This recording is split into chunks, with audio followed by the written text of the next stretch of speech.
Freemasonry and Judaism, Secret Powers Behind Revolution, by Vicompte de Poncins.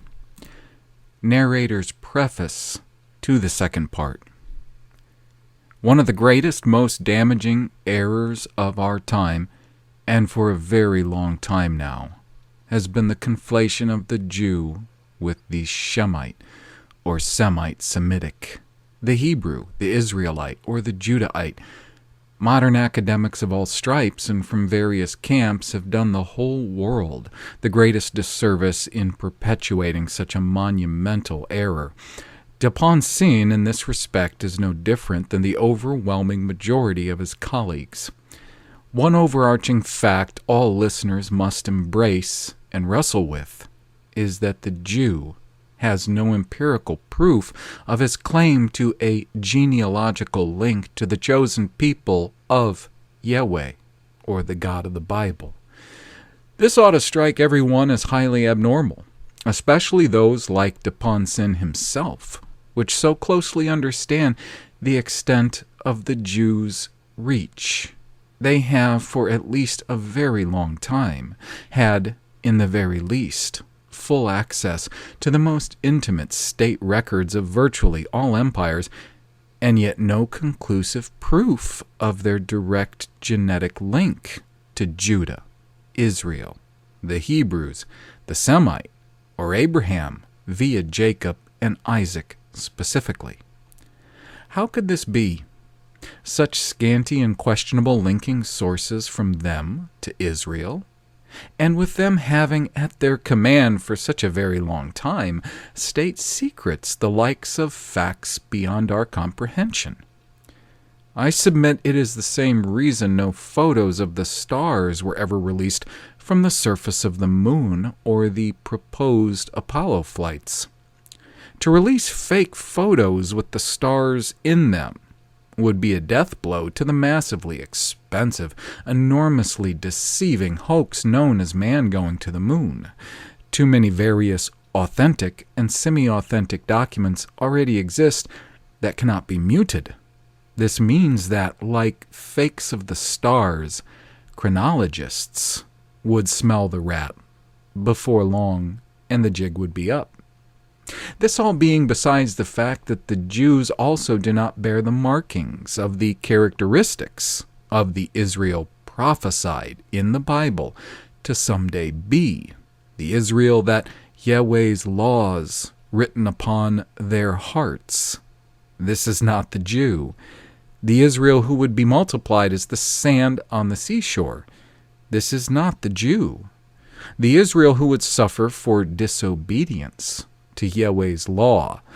This is not the Jew, the Israel who would be persecuted, murdered, enslaved, hated of other peoples for Yahweh's namesake and Christ's namesake. This is not the Jew, the Israel who, as reflects Yahweh's law, would be preserved as a pure, homogeneous race of people. This is really not the Jew. On and on goes these contrasts.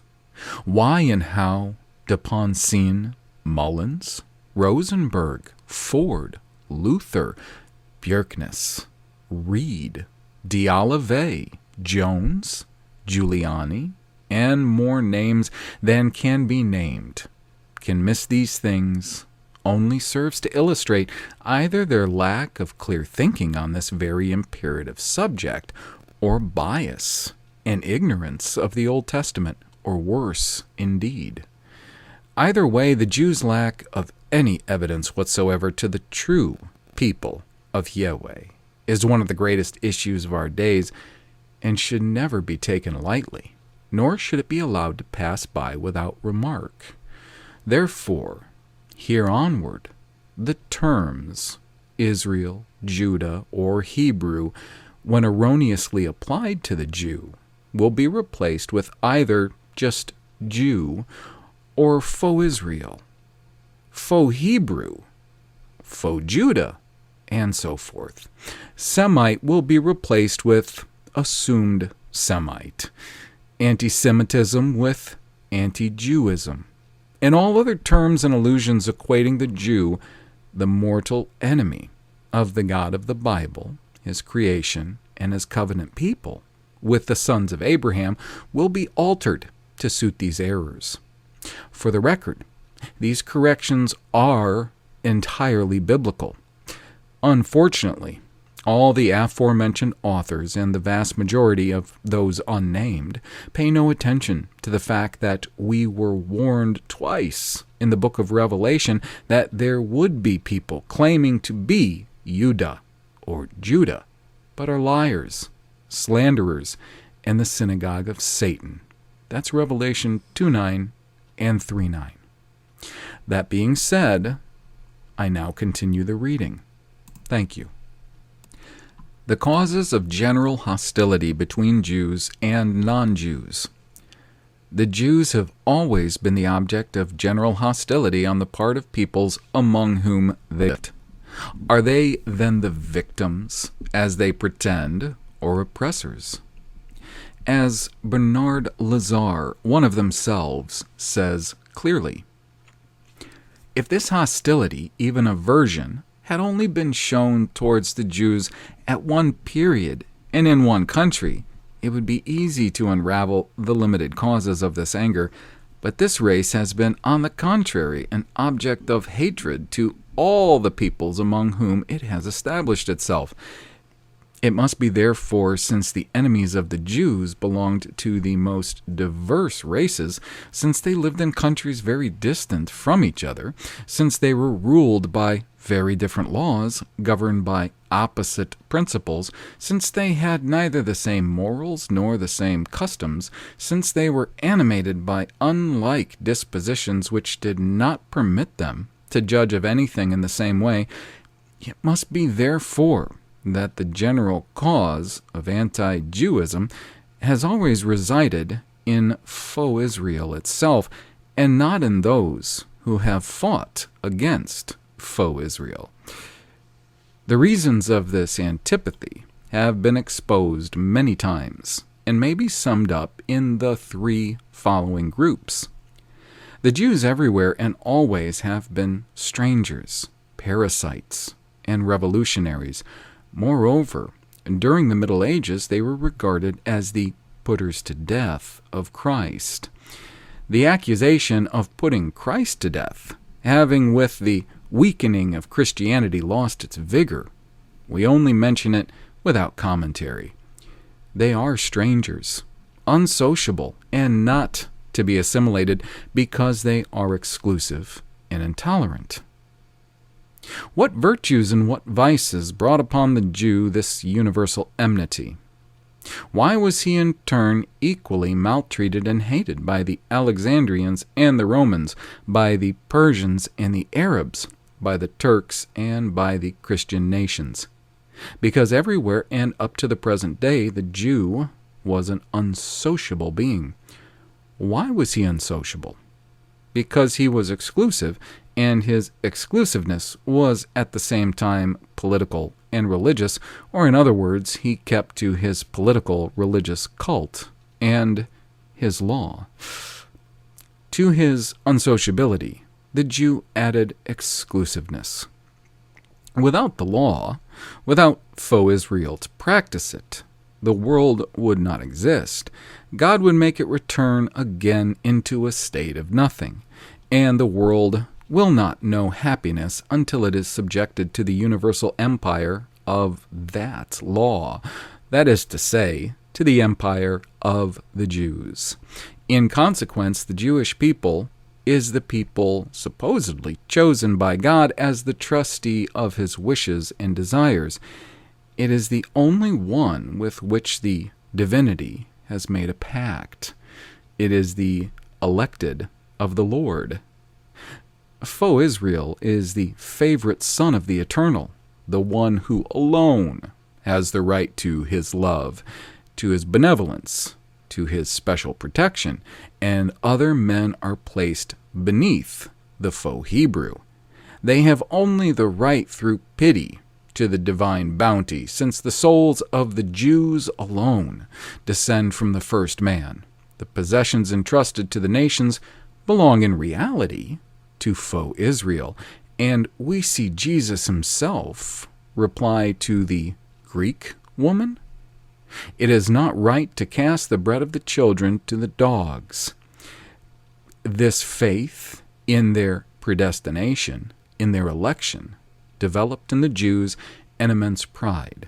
They came to look upon non-Jews with contempt and often with hatred, when patriotic reasons were added to theological ones. Beyond the fact of being strangers, the Jews have been reproached with being parasites, producing nothing themselves but exploiting the work of others.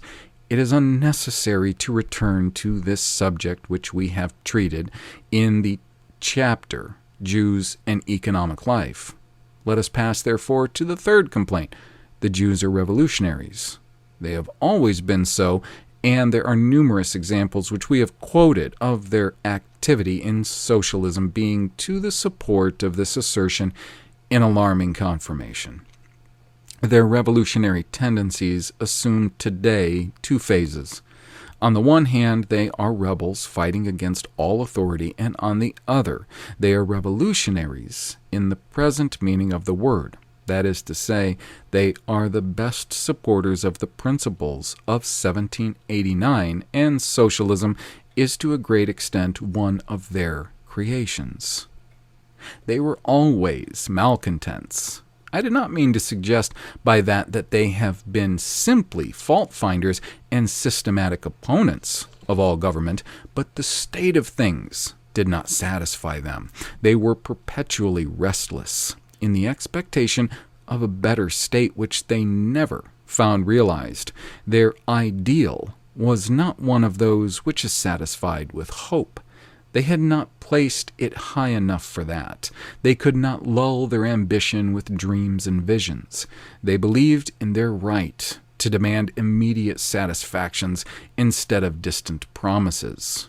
From this has sprung the constant agitation of the Jews. The causes which brought about the birth of this agitation, which maintained and perpetuated it in the soul of some modern Jews, are not external causes such as the effective tyranny of a prince, of a people, or of a harsh code. They are internal causes, that is to say, which adhere to the very essence of the faux Hebraic spirit, and the idea of God, which the faux Israelites imagined, in their conception of life and of death. We must seek for the reasons of these feelings of revolt with which they are animated. The Jewish race. The Jews supposedly form a distinct race, a race which apparently cannot be assimilated and with clearly marked physical and spiritual characteristics. When some Jews say that they consider themselves as a religious sect like Roman Catholics or Protestants, they do not analyze correctly their own attitude and sentiments. Even if a Jew is baptized, or that which is not necessarily the same thing, sincerely converted to Christianity, it is rare if he is not still regarded as a Jew. His blood, his temperament, and his spiritual particularities remain unchanged. On the physical plane, it's an obvious fact. The extraordinary, the absurd persistence of the so-called Semitic race. And in the race, the persistence of physical types. Perfectly westernized Jews sometimes preserve in their features a striking resemblance to the Arab Bedouin, from whom they are apparently separated by a period of 3,000 years. The permanency of certain tastes is moreover significant. Centuries of life among Slav and Nordic populations have not taken from the Jew his frenzy, his need of gesticulation, not even his immoderate love of the highly spiced foods of the Mediterranean. These examples of stability, so surprising that one is obliged to give to them the name of survival, are so numerous that they indeed comprise the whole of Arab life and the whole of Jewish life. There is in the destiny of the race, as in the Semitic character, a fixity, a stability, an immortality which impress the mind. One might attempt to explain this fixity by the absence of mixed marriages, but where could one find the cause of this apparent repulsion for the women or man stranger to the race? Why this negative duration? There is consanguinity between the Gaul described by Julius Caesar and the modern Frenchman, between the German of Tacitus and the German of today. A considerable distance has been traversed between that chapter of the Commentaries and the plays of Molière. But if the first is the bud, the second is the full bloom. Life, movement, dissimilarities appear in the development of characters, and their contemporary form is only the maturity of an organism which was young several centuries ago, and which in several centuries will reach old age and disappear. There is nothing of this among the so-called Semites. Like the consonants of their language, they appear from the dawn of their race with a clearly defined character, in spare and needy forms, neither able to grow larger nor smaller, like a diamond which can score other substances, but is too hard to be marked by any. I am what I am, says the Eternal. The Eternal is the race. One in substance, one in time, constant, eternal. On the mental side of the Jewish character is as distinct as on the physical. The writer, whom we have just quoted, Kadmi Cohen, has recently published under the auspices of A. de Monzi, ex-French minister, a work entitled Nomads, which is a remarkable essay on the Jewish soul. According to him, the Jews are nomads, and this fact explains their actual character. The unity of the so-called Semitic conception finds a principal and absolute explanation in the nomadic character of the way of living of the so-called Semites, a race of shepherds rather than agriculturalists. They have been nomads. They have remained nomads. The mark is indelible, like a cut on the trunk of a young tree. The trunk grows and develops. The mark grows longer and seems to alter its shape, but it remains, nonetheless, recognizable. If nomadic life has been the principal guardian of the unity of the race, that is because it has preserved it from a too prolonged contact with the earth, from being too long established on the same soil. It should be particularly noted that the nomadic state, contrary to what happened among other peoples, has never had among the so-called Semites a character of transition or of a passing phase which precedes and prepares the settled life. Its source lies in the bottom of the so-called Semitic heart. That the nomadic life should alone have been sufficient to preserve the ethnical purity of the race is easily conceivable. The wandering life of a human group means its isolation, and in spite of its migrations from place to place, and indeed because of them, the tribe retains its individual nature.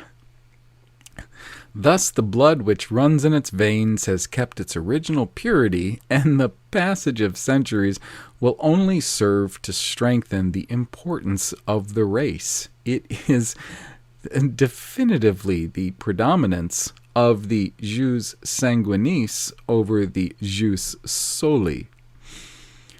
The so-called Semites, and particularly the Jews, have furnished and still continue to furnish an historical and natural proof of this phenomenon. Nowhere has respect for blood been more fiercely enjoined. The history of this people, as it is related in the Bible, continually stresses the prohibiting against marriage with strangers. And in our day, just as it was 30 centuries ago, the vivacity of this racial exclusiveness is strengthened and can be measured by the rarity of mixed marriages between Jews and non-Jews. I'm so sorry. I know I gave a preface before I started this.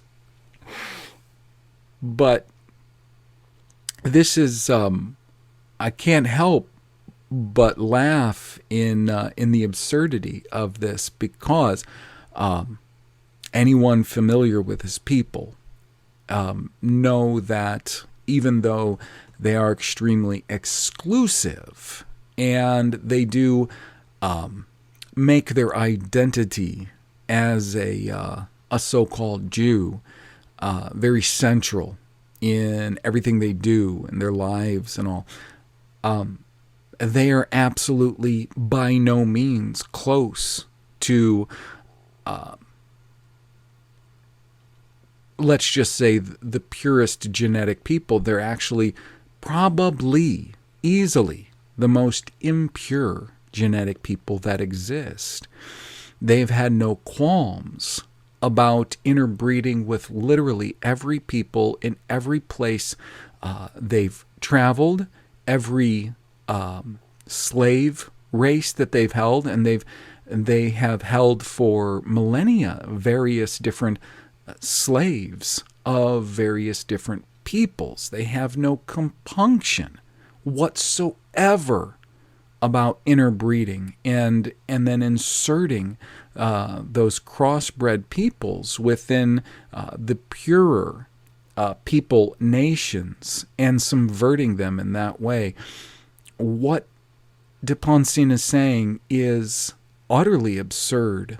I guess I would hope that in this respect, he's just naive in believing what they say about themselves. It is sad that he didn't look further to really find out if that be factual or not. So back to the reading. It is indeed in this exclusive love of race, this jealousy of race, one might say, that the profound meaning of Semitism is concentrated, and in it appears its ideal expression. The race is an autonomous and homogeneous entity which belongs to no territory, which does not accept the established laws of the countries where it dwells, and which energetically refuses the rich portions that might be brought to it by intermixture and crosses with other peoples. Without material support or external support, it cares only for its unity. Its life is confined within itself and depends only on the vital power of its inward will, which, pure and unalloyed, disdains and dismisses all contingencies of time and tide. It is the formidable value thus conferred upon the race, which alone explains this unique phenomenon, full of contradictions. Of all the numberless races, only one, the Jewish people, surviving its own past, prolongs a paradoxical and illogical existence, and in spite of all attacks, all dismemberments, all studied persecution, imposes the blinding light of unity, the resplendent sign of eternity, the supremacy of the idea. A people has remained one forever, and despite everything. Not being endowed with the necessary competence to discuss this opinion, I shall confine myself to verifying the result. That is, the present character of the Jews, which alone concerns us here. In the first place, all those who had occasion to enter into contact with Jews or have personal relations with them have been struck by the passion with which they enter into everything. This is what is called the sombre fear of the prophets, The special violence, eagerness, and acrimony enters into all their activities, whether the question is of the arts or the sciences, domains in which serenity should reign, or business, and even more in politics. Jews immediately become overpassionate, never failing to impart their passion to the debate. This is so well known. Each day brings us so many living examples of this singular enthusiasm that it would be tiresome to insist further. This passionate enthusiasm of the race explains the phenomenon so often verified of the incoherence of Arab and Jewish histories. It has indeed abolished in them the control and influence of logic, which coordinates and regulates not only the whole of the facts constituting life, but even the succession of events composing history. Jewish history, since the dispersion, is a veritable paradox, a challenge to common sense. To live for 2,000 years in a state of permanent rebellion against all the surrounding populations, to insult their customs, their language, and their religion by an uncompromising separatism is a monstrosity. Revolt is sometimes a duty. Dignity often commands it.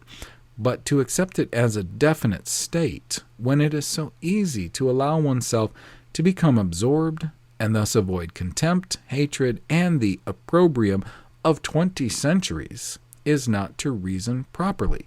It is being illogical. It is madness. The unity of the race, the individual passionalism, both influenced by the nomadic life, necessarily possess as corollaries in the so-called Semitic conception the rejection of the principle of authority and a natural contempt for discipline. The principle of authority is among the Jews so incompatible with the deepest feelings of the race that the Bible goes as far as to give a divine origin to the prohibition against the establishment of royalty. While on other civilizations were founding or have founded more or less lasting establishments on a principle of external authority, sovereign in itself, the so-called Semites have founded nothing in the way of permanent institutions, having failed to understand or even to suspect the social strength and virtue of this principle, believing only in the principle of the intimate will of individuals grouped together. Let us go further. The idea of authority, and therefore the respect for authority, is an anti-Jewistic notion. It is in Catholicism, in Christianity, in the very teachings of Jesus, that it finds at once its lay and its religious consecration. If the respect, perhaps exaggerated, for the individual will was opposed among the so-called Semites to the establishment and the extension of the principle of authority, it favored, on the other hand, naturally, the budding and blossoming of the idea of equality. It is thus that the so-called Semites' hearts, and to speak as Ibn Khaldun, flourished like living realities, liberty and equality, these twin principles which ever since have been no more than capital letters inscribed in the preambles of modern constitutions and on the pediments of public buildings. The principle of human equality prevents the creation of social inequalities, whence it is clear why neither Arabs nor the Jews have hereditary nobility, why the notion even of blue blood is lacking. The primary condition for these social differences would have been the admission of human inequality. The contrary principle is among the so-called Semites at the base of everything. The accessory cause of the revolutionary tendencies in the so-called Semitic history resides also in this extreme doctrine of equality. How could a state, necessarily organized as a hierarchy, subsist if all the men who composed it remained strictly equal?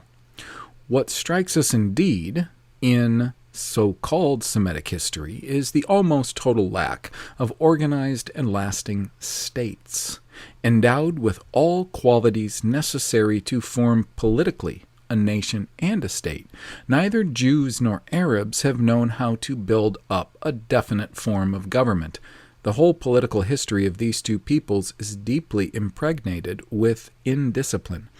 The whole of Jewish history is filled at every step with popular movements of which the material reason eludes us. Even more, in Europe during the 19th and 20th centuries, the part played by the Jews in all revolutionary movements is considerable. And if in Russia previous persecution could perhaps be made to explain this participation, it is not at all the same thing in Hungary, in Bavaria, or elsewhere. As in Arab history, the explanation of these tendencies must be sought in the domain of psychology.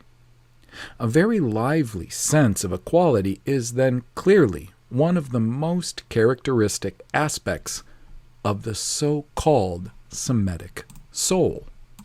It would, however, be incomplete in this respect if we did not join to it cause or consequence of the state of mind, this predominance of the idea of justice. Moreover, and the offset is interesting, it is the idea of justice, which in concurrence with the passionalism of the race, is at the base of Jewish revolutionary tendencies. It is by awakening this sentiment of justice that one can promote revolutionary agitation. Social injustice, which results from necessary social inequality, is, however, fruitful. Morality may sometimes excuse it, but never justice. The doctrine of equality, ideas of justice, and passionalism decide and form revolutionary tendencies. Indiscipline and the absence of belief in authority favors its development as soon as the object of the revolutionary tendency makes its appearance. But the object is possessions, the object of human strife, from time immemorial, eternal struggle for their acquisition and their repartition. This is communism fighting the principle of private property. Even the instinct of property, moreover the result of attachment to the soil, does not exist among the so-called Semites, these nomads who have never owned the soil and who have never wished to own it. Hence their undeniable communist tendencies from the days of antiquity. This passionate enthusiasm could take them far, up to the end. It could decide the disappearance of the race by a succession of deadly follies. But this intoxication has its antidote, and this disorder of the mind found its corrective in the conception and practice of a positive utilitarianism. The frenzy of abstractions does not exclude the arithmetic of interest. Sometimes, staying in heaven, the so-called Semite does not, nevertheless, lose his belief in the earth, in his possessions, and in his profits. Quite the contrary, utilitarianism is the other pole of the so-called Semitic soul. All, let us say, in the so-called Semite is speculation, both of ideas and of business. And in this last respect, what a lusty hymn has he not sung to the glorification of worldly interests? The names of Trotsky and of Rothschild mark the extent of the oscillations of the Jewish mind. These two limits contain the whole of the society, the whole of the civilization of the 20th century. Let's sum up. From the ethnical standpoint, two kinds of Jews are usually distinguished: the Portuguese branch and the German branch, or Sephardim and Ashkenazim. But from the psychological standpoint, there are only two kinds: the Hasidim and the Mithnagdim. In the Hasidim, we recognize the zealots. They are the mystics, the Kabbalists, the demoniacs, the enthusiasts, the disinterested, the poets, the orators, the frantic, the heedless, the visionaries, the sensualists. They are the Mediterranean people. They are the Catholics of Judaism, of the Catholicism of the best period. They are the prophets who held forth like Isaiah about the time when the wolf will lie down with the lamb, when swords will be turned into plowshares for the plows of Halevi, who sang, "May my right hand wither if I forget thee, O Jerusalem. May my tongue cleave to the roof of my mouth if I pronounce not thy name." And who in enthusiastic delirium upon landing in Palestine kissed the native soil and disdained the approach of the barbarian whose lance transfixed him. They are the thousands and thousands of unfortunates, Jews of the ghettos, who during the Crusades massacred one another and allowed themselves to be massacred to the sound of the ancient cry, "Hear ye, O Israel," rather than forswear themselves or deny their God. They are the innumerable victims and martyrs who lined the road of humanity from the remotest times of barbarism towards a better age. The Mithnagdim are the utilitarians, the Protestants of Judaism, the Nordics, cold, calculating, egotistic, positive. They have on their extreme flank vulgar elements, greedy for gain without scruples, determined to succeed by hook or by crook without pity. From the banker, the collected businessman, even to the huckster and the usurer, to Gobseck and Shylock, they comprise all the vulgar herd of beings with hard hearts and grasping hands who gamble and speculate on the misery both of the individuals and of the nations. As soon as a misfortune occurs, they wish to profit by it. As soon as a scarcity is known, they monopolize the available goods. Famine is for them an opportunity for gain. It is they, when the anti-Jewistic wave sweeps forward, who invoke the great principle of the solidarity due to the bearers of the Torah. This distinction between two elements, the opposite extremes of the soul, has always been.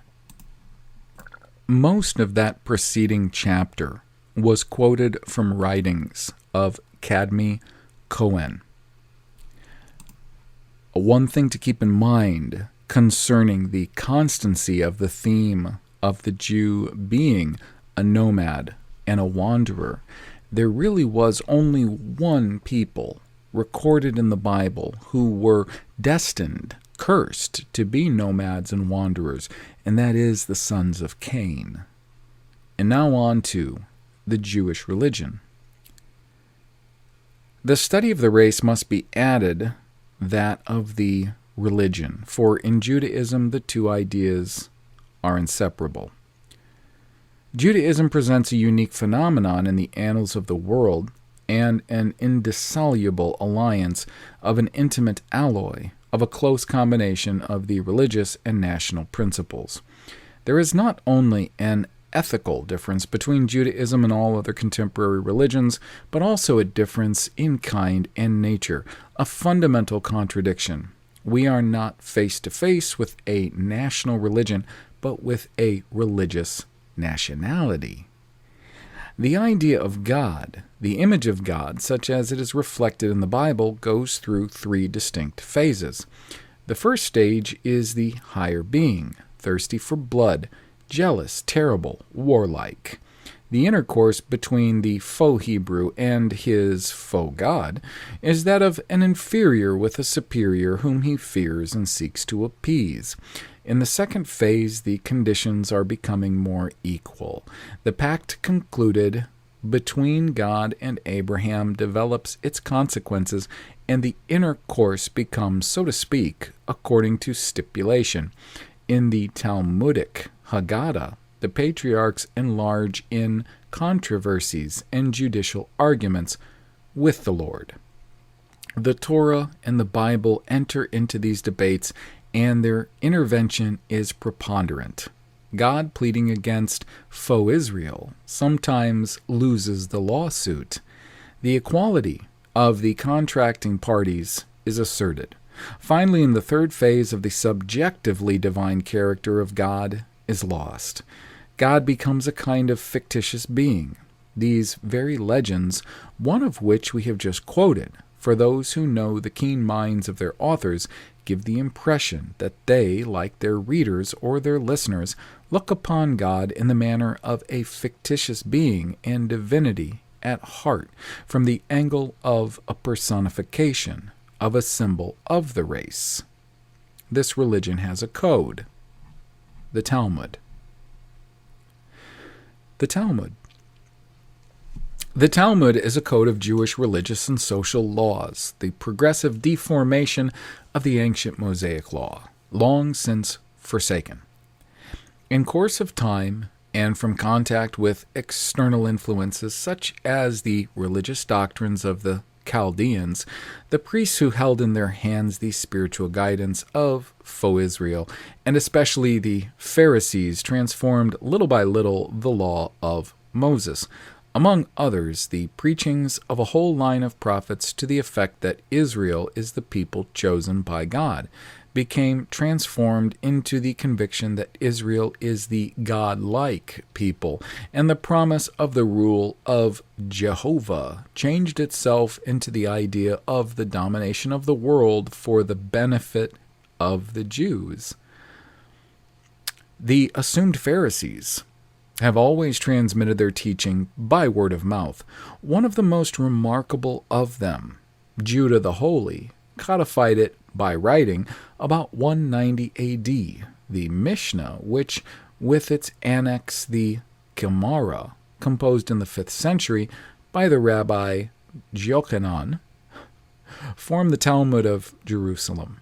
The Sanhedrin, the Jewish government of the dispersion, having been transported to Constantinople, there edited about the end of the 5th century the conclusions of the Gemara, a revised and accentuated edition of the Talmud of Jerusalem, and since called the Talmud of Babylon.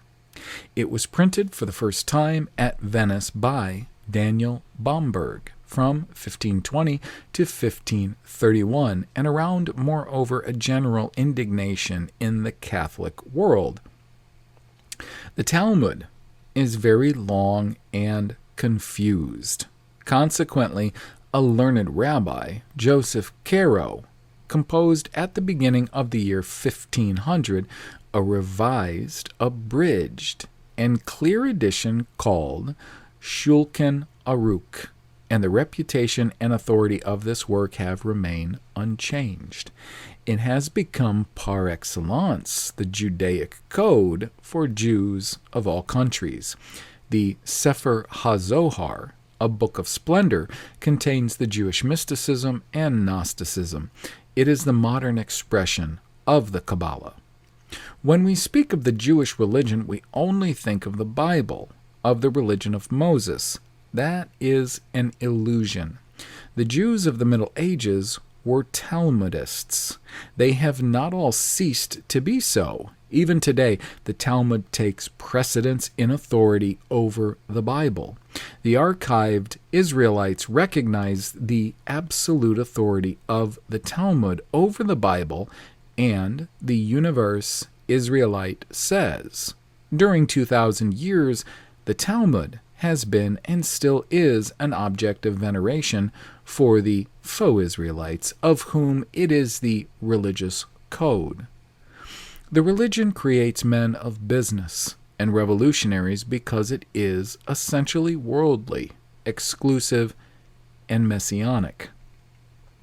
It is essentially worldly because it does not believe in the future life and promises happiness here below, whence there is logically an unbridled materialism and the cult of gold, the only creator of material enjoyments. The foundation of Judaism, that which constitutes its master thought, that which makes its extraordinary originality and its exclusiveness, the whole history of the Jewish people, and of its religion, which is inseparable from it, gravitates round this central phenomenon: a jealous God, Jehovah, his chosen people. Faux Israel? The rites, the commandments, the law which unites them one with the other. There is the essence of all truth and all justice. Outside of these there is only the world and evil, the world of evil. This short-sighted but impassioned and singularly powerful view has made the integrity of a people during 3,000 years. This unfailing exclusiveness has created a race, a nation, a religion, a mentality which are without analogy in the history of the universe. By the very strength of its own traditions, throughout the tempests which have tossed men during the centuries, Judaism has remained immovable, unalterably true to itself, such as it was in its origin, it is found today. For the Jews constitute the most conservative of all peoples. They are the living demonstration of the all-powerfulness of a conservatism which never permits itself to be thrown down by never making concessions. Humanity changes, empires rise and fall, ideals spring up, flame, and die. The Jew remains, enveloped in his fierce exclusiveness, hoping everything from the morrow, tirelessly, superhuman, inhuman. I've already shown that the position of Jews in society, or rather on the edge of all society, proceeds from their exclusiveness. To preserve themselves, they must necessarily keep apart from a changing world. To become assimilated would be for them renunciation. It would be consenting to disappear, as the Egyptians, the Babylonians, the Persians, the Greeks, the Romans, the Gauls, and the Franks have disappeared. Their exclusive traditions preserve them from that. A landless people, a wandering nation, a scattered race, they yet preserve a fatherland in their religion. A common ideal animates them, made from the same hopes, always deceived and ceaselessly renewed. They remain thus pursuing the mirage of a golden age, of a new era, of a messianic time, when the world would live in joy and peace, obedient to Jehovah, submitting to his law, under the guidance of the sacerdotal race, chosen from all eternity, tempered by ordeals in expression of this supreme hour. But it happens that the people which I have said is the most conservative among peoples, is also reputed, and justly reputed, to be possessed by a spirit of inextinguishable revolt. There is in that paradox, or at least the appearance of a paradox, which I propose to clear away. Prisoners of immutable traditions which are the essence of their exclusiveness, the Jews are among humanity, which is composed of an immense majority of non-Jews, forever unable to adapt themselves. Wherever it may be, whatever it may be, the established order is never founded, has never been founded, will never be founded upon the strict observance of the law of Jehovah. It will never be comfortable to the dream of faux Israel. Judaism cannot but wish for its overthrow. It is the duty of the Jew, and above all his instinct, formed by traditions 3,000 years old, to lend his hand for its destruction. Jewish exclusiveness commands and justifies the spirit of revolt.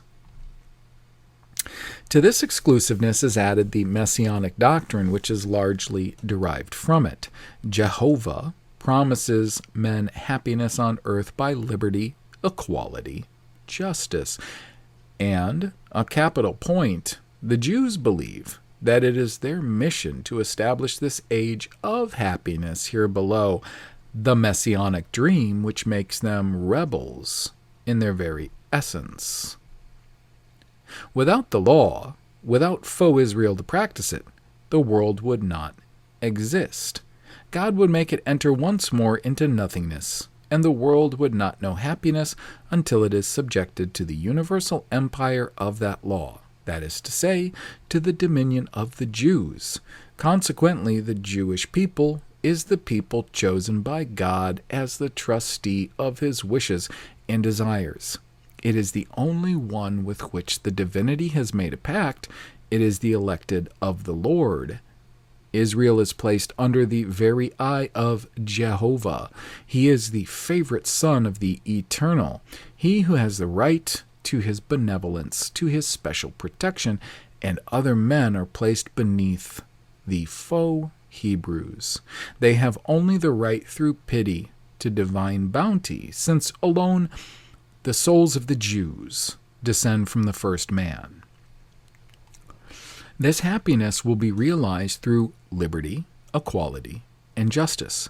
However, if amongst the nations that of faux Israel was the first which preached these ideas, other peoples at various times in history have supported them without being a race of rebels like the Jewish people. Why? Because if these peoples were convinced of the excellence of justice, equality, and liberty, they did not hold their total realization to be possible, at least in this world, and consequently they did not work solely for that event. On the contrary, the Jew believed not only that justice, liberty, and equality could be the sovereigns of the world, but they believed themselves specifically sent to the world for that reign.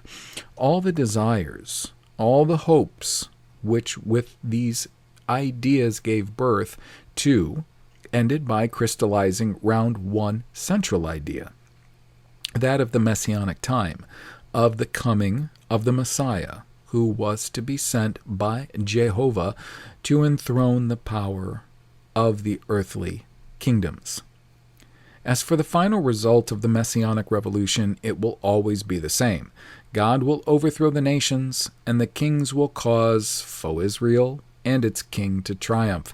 The nations will be converted to Judaism and will obey their law, or else they will be destroyed, and the Jews will be the masters of the world.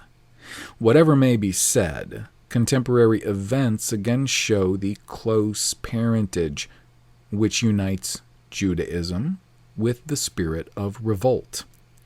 Under various formulas, it is always the same messianic dream of the prophets and the assumed psalmists which haunts the mind.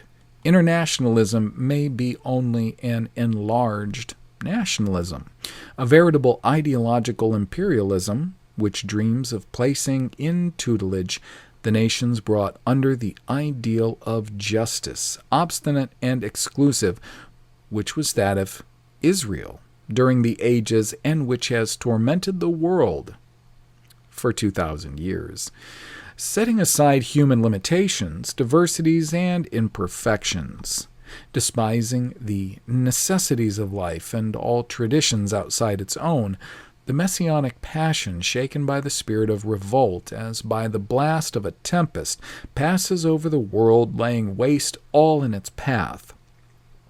From the depths of a millenary past, crying out to the future, the voice of the prophets continues to thunder towards a world of justice, where we shall see realized the haughty and impossible dream of faux Israel.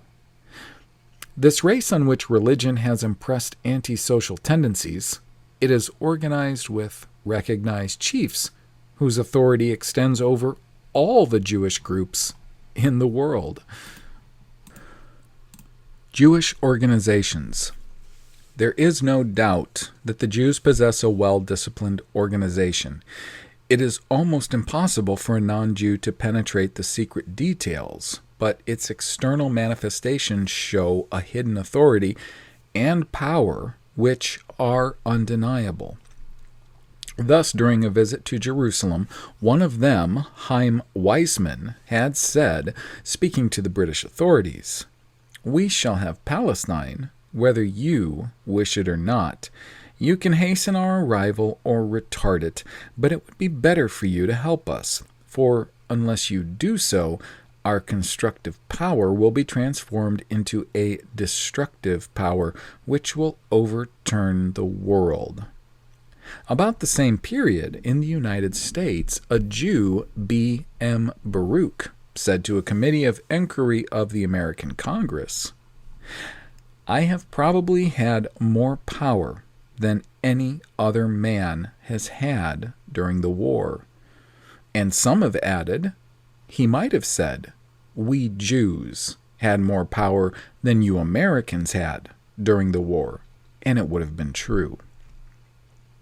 In giving to this power the name of government, we may be using a word which is open to question, but that makes no difference to the fact that the Jewish power does exist, that it overthrew Russia, and that it boasts of being able, when necessary, to make the English and the American governments comply with its wishes. The struggle of the Jews against President Taft in 1909 and the defeat of the latter show that this is not a groundless assertion. Everywhere, on several occasions, we have seen the Jewish organization set in motion the Jewish masses, and these movements have always been characterized by rapidity and mass action, thus proving that the Jews were solidly united among themselves by their organizations.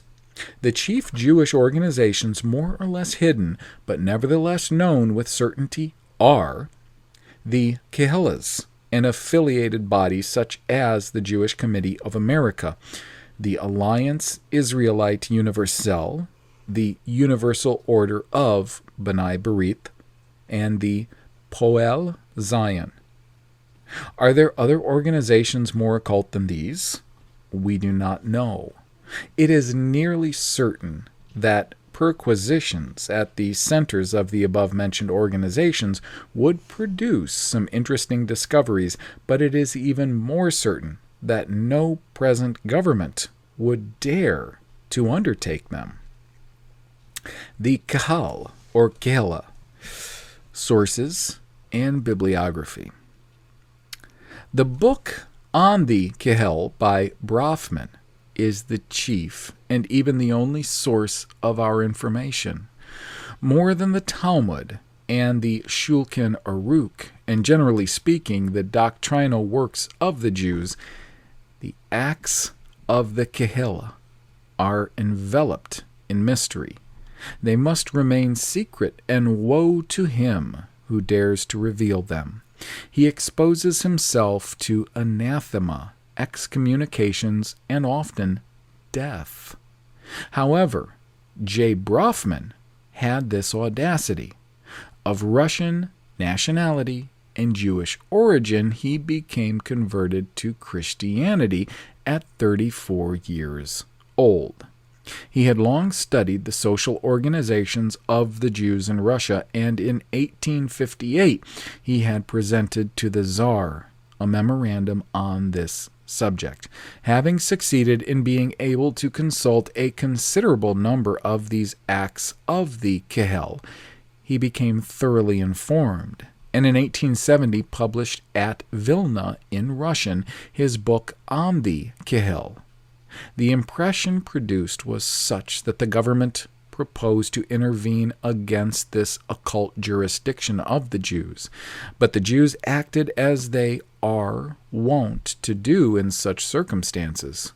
They obtained possession of nearly the whole edition and destroyed it. However, a few copies escaped their vengeance, and so permitted a French translation which appeared in 1873 under the title Livre du Kahal. Métiro pour étudier le judaïsme en Russie et son influence sur les populations parmi les qui il existe, par J. Brafman, traduit par T.P. Odessa, imprimé le Nietzsche, 1873. It is an octavo of 4 books and 256 pages divided into 4 parts. the first forms of the work itself and contains 17 chapters and 93 pages only. The second is a valuable collection of acts of the Kahil. Brafman was able to examine about 1,000, and he published it in its entirety, 285, which belonged to the period 1795 through 1800. This French translation has itself become almost unprocurable, and it was by good fortune that the Revue Internationale des Sociétés Secrètes was able to have a copy photographed. In the absence of the original work, another book may be consulted which has been so much inspired by it as to be almost a reproduction. This is the Russie Juvet by Calix de Wolski, a work published in French by A. Savine in 1887 at Paris. Let us hasten to add moreover that this adaptation had the same fate as the book on the Kahal, and that it is almost as rare. It is by the book of Wolski that L.V.L. was finally prompted to write the beginning of chapter 7 of the second part of his interesting study on les Juifs sectaires, oui, Intolerance, la Madique, which appeared in 1889, published by M. Fury in Paris. This gives an excellent and reliable summary of the question. For the Jews, we know that the Talmud is the law. The law finds its formula summed up in the Shulchan Aruch, which represents the code. It is a question of application. The daily practice of the law exacts, as in all societies, an executive and judicial power, which, among the Jews, belongs to a restricted group of magistrates. This ruling body is called the Kahal. The Kahal is the assembly of the representatives of faux Israel. The institution dates from the most ancient times. It was already in force under the democratic system founded, so they say, by Moses. Later, at the time of Christ, the Kahal had become, according to the expression of the Jewish Encyclopedia, the center of Jewish life.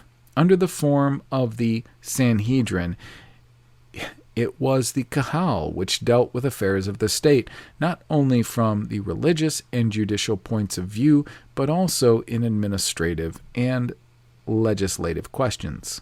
In spite of its dispersion, the Kahal did not lose either its authority or influence. The institution, safeguarded by centuries of tradition, retained its power. But it no longer worked in the full light of day and remained confined to the ghettos. However, in 1806, Napoleon I attempted to restore its glory by founding the Grand Sanhedrin of France, to which was assigned the mission of regulating the social condition of Jews in reference to the judicial state of the various countries in which they were scattered. The emperor was not long in perceiving that he had lacked foresight. He wished to limit the encroachments of faux Israel, and he soon saw arrayed against him that mysterious power of finance against which one cannot resist, even when one is Napoleon. As Leon Séance said in a speech from the Parliamentary Tribune, the Kahal in general. The Kahal possesses legislative and executive power.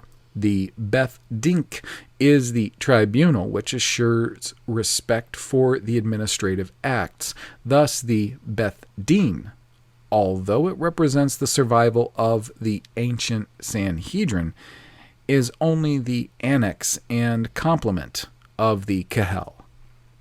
It is to the latter that sovereign authority belongs.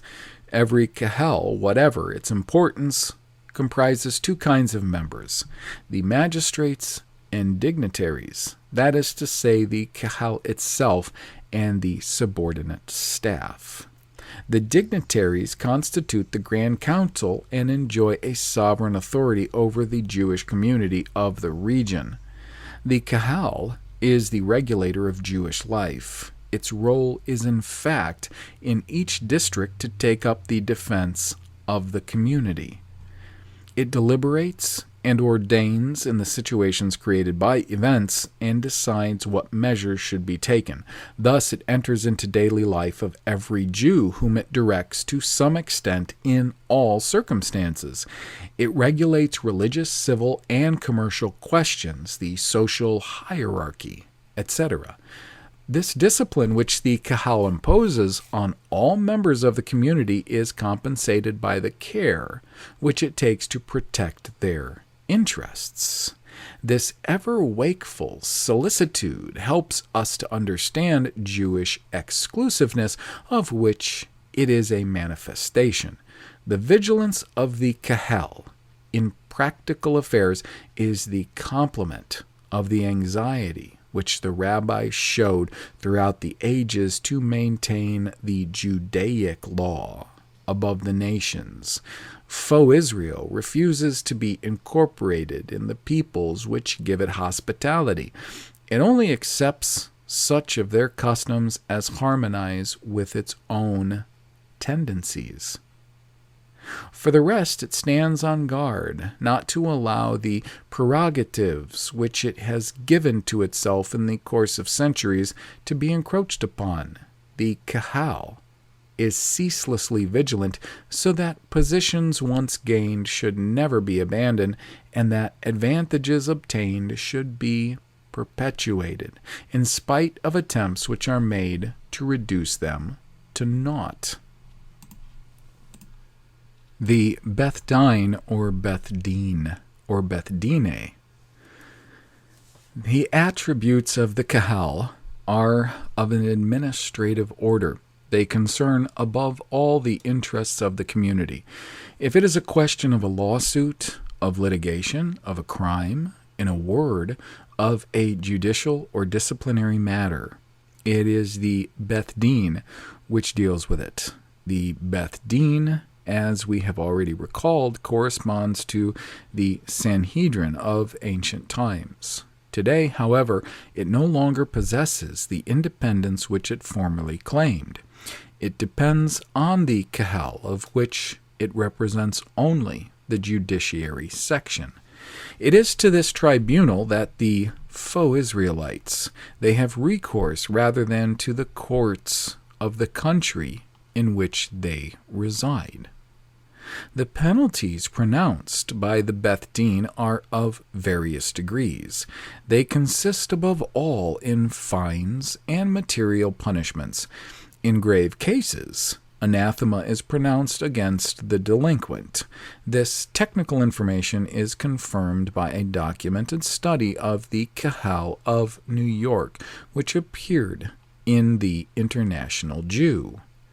There are Jewish lodges, unions, and societies whose names are well known to the public and which seem to be the counterpart of similar groups among the non-Jewish population. But these are not the groups upon which to focus attention. Within and behind them is the central group, the inner government, whose ruling is law and whose act is the official expression of Jewish purpose. Two organizations, both of which are as notable for their concealment as for their power, are the New York Kehillah and the American Jewish Committee. By concealment is meant the fact that they exist in such important members and touch vitality so many points of American life without their presence being suspected. If a vote of New York could be taken today, it is doubtful if 1% of the non-Jewish population could say that it had ever heard of the New York Kehillah. Yet the Kehillah is the most potent factor in the political life of New York today. it has managed to exist and mold and remold the life of New York, yet the very few people are the wiser. If the Kahilla is mentioned in the press, it is most vaguely, and the impression is, when there is any impression at all, that it is a Jewish social organization like all the rest. The word Kahilla has the same meaning as kahal, which signifies community, assembly, or government. It represents the Jewish form of government in the dispersion. That is to say, since destiny has made the Jews wanderers of the earth, they have organized their own government so that it might function regardless of the governments which the so-called Gentiles have set up. In the Babylonian captivity in Eastern Europe today, the Kahal is the power and protectorate to which the faithful Jew looks for government and justice. Now, this not mentioned by the author, but I must interject. This comes from the Oberi word kel. It's Q-E-L, kel. It is what is used when speaking of the body of people that made up Israel. And it is my very firm belief through studying between the language of the New Testament and the Old Testament that it is also the root of the assumed Greek word ekklesia, ekklesia, the kel, that they formed into this kahal and kahilla. Now continuing, the New York Kahilla is the largest and most powerful union of Jews in the world. The center of Jewish world power has been transferred to that city. That is the meaning of the heavy migration of Jews all over the world towards New York. It is to them what Rome is to the devout Catholic and what Mecca is to the Mohammedan. And by that same token, immigrant Jews are more freely admitted to the United States than they are to Palestine. It is a strange and really magnificent spectacle which the Kahilla presents, of a people of one racial origin with a vivid belief in itself and its future, disregarding its open differences to combine privately in a powerful organization for the social, material, and religious advancement of its own race to the exclusion of all others. The Alliance Israelite Universelle. The alliance was founded by Cremieux in 1860. According to M. Butmi, it groups together the chief Masons of the world, having under its orders all the Masonic, Martinist, Frankist, and Zionist organizations. It is like a Masonic Senate with an international influence. The success of this institution, in its great part due to the considerable sums at its disposal, and which come from its rich members who endow it generously, in particular from the famous constructor of railways in the Balkans, the Jewish Baron Maurice Hirsch.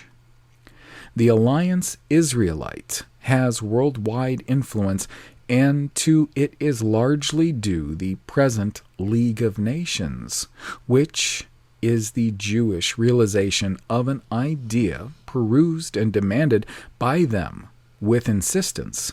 Indeed, in 1864, the Archive Israelites, organ of the Alliance, published a declaration of one of its members, Levi Bing, demanding the establishment of a supreme Jewish tribunal to judge disputes between the nations.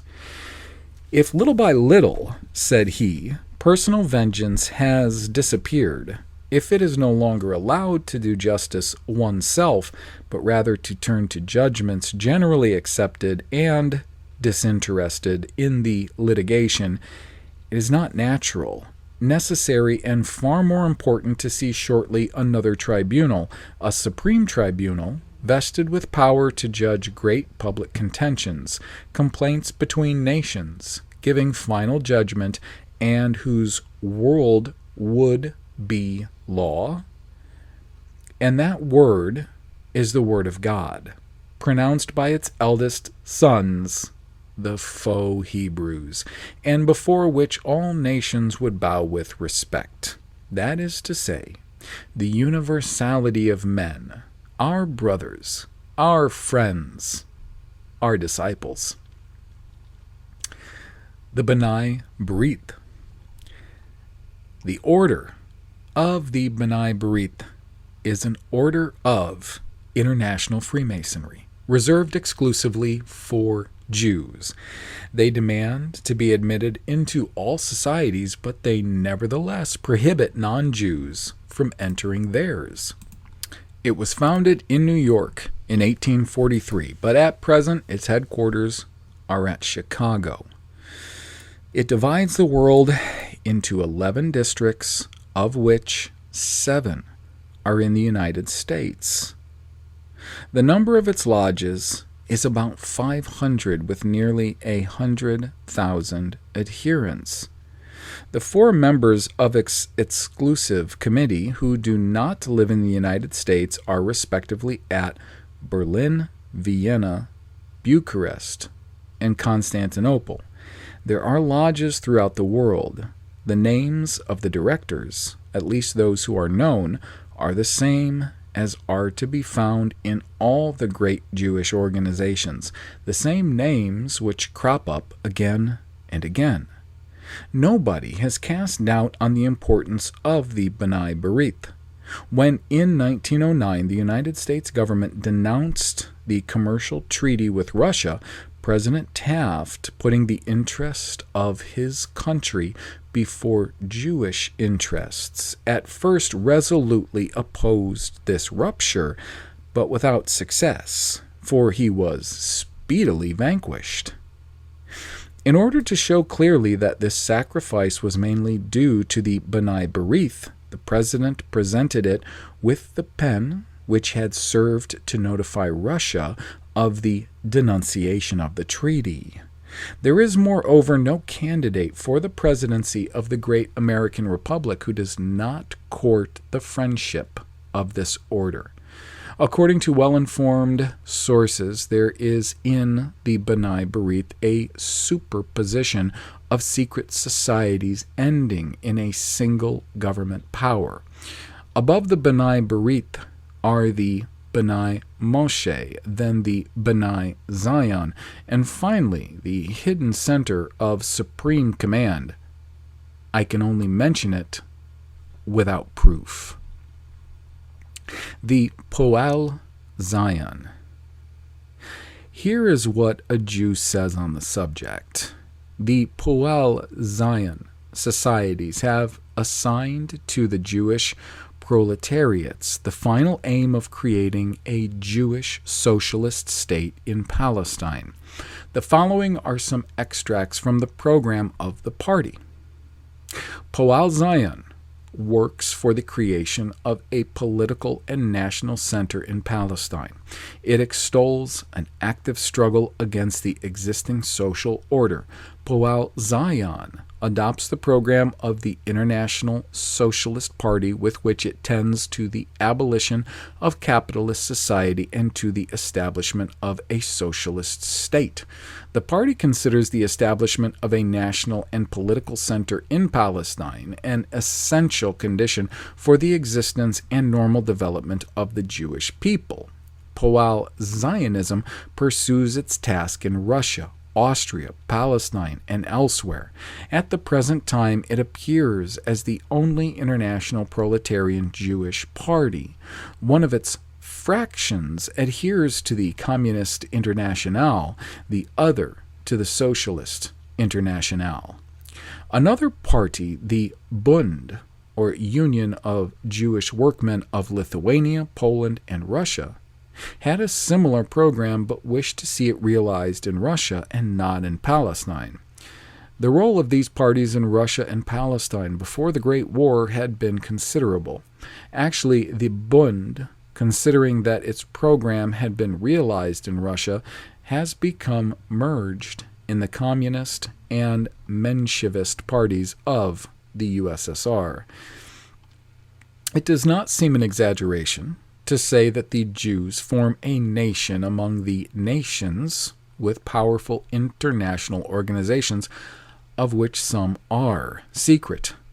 To conclude from this that these organizations are all under the sole direction of a hidden Jewish world government is hardly probable, if several manifestations of Jewish power, among others the Dreyfus Affair, Jewish immigration into America after the war, have shown that there were international directions.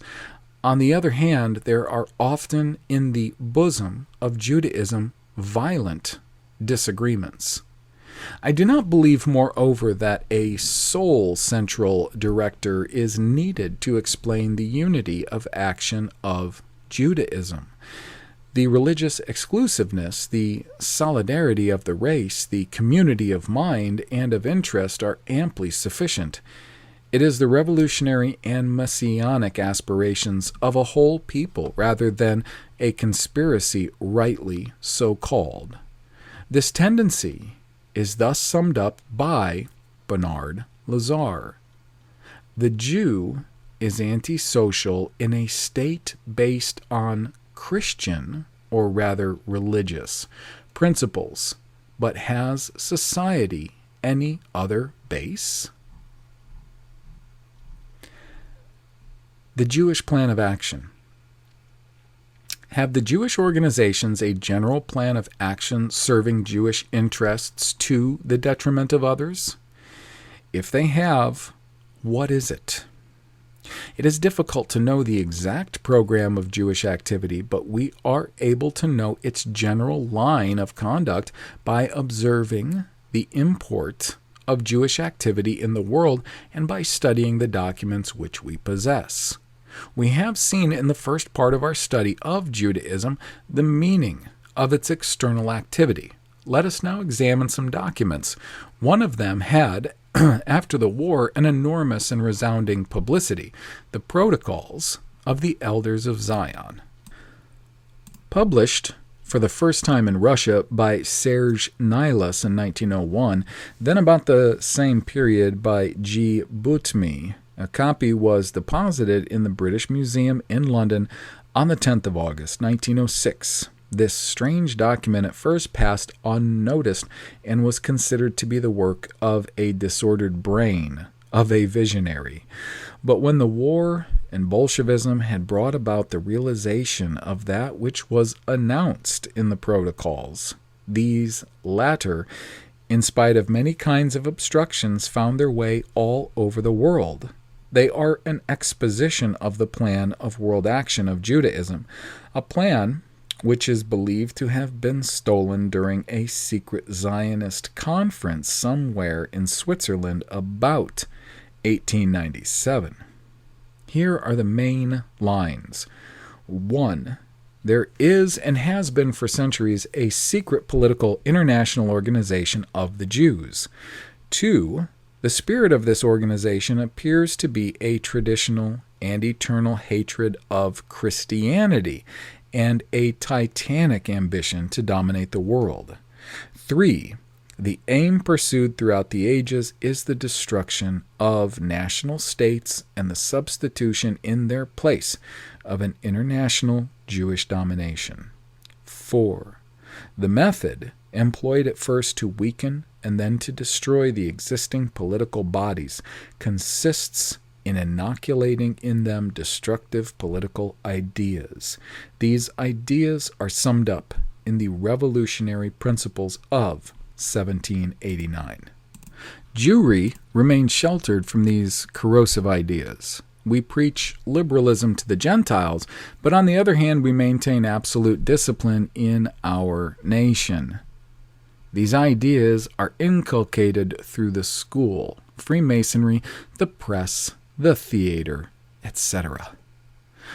The two first translators, Nilus and Butmi, published this document without commentaries and without furnishing any proof of authenticity.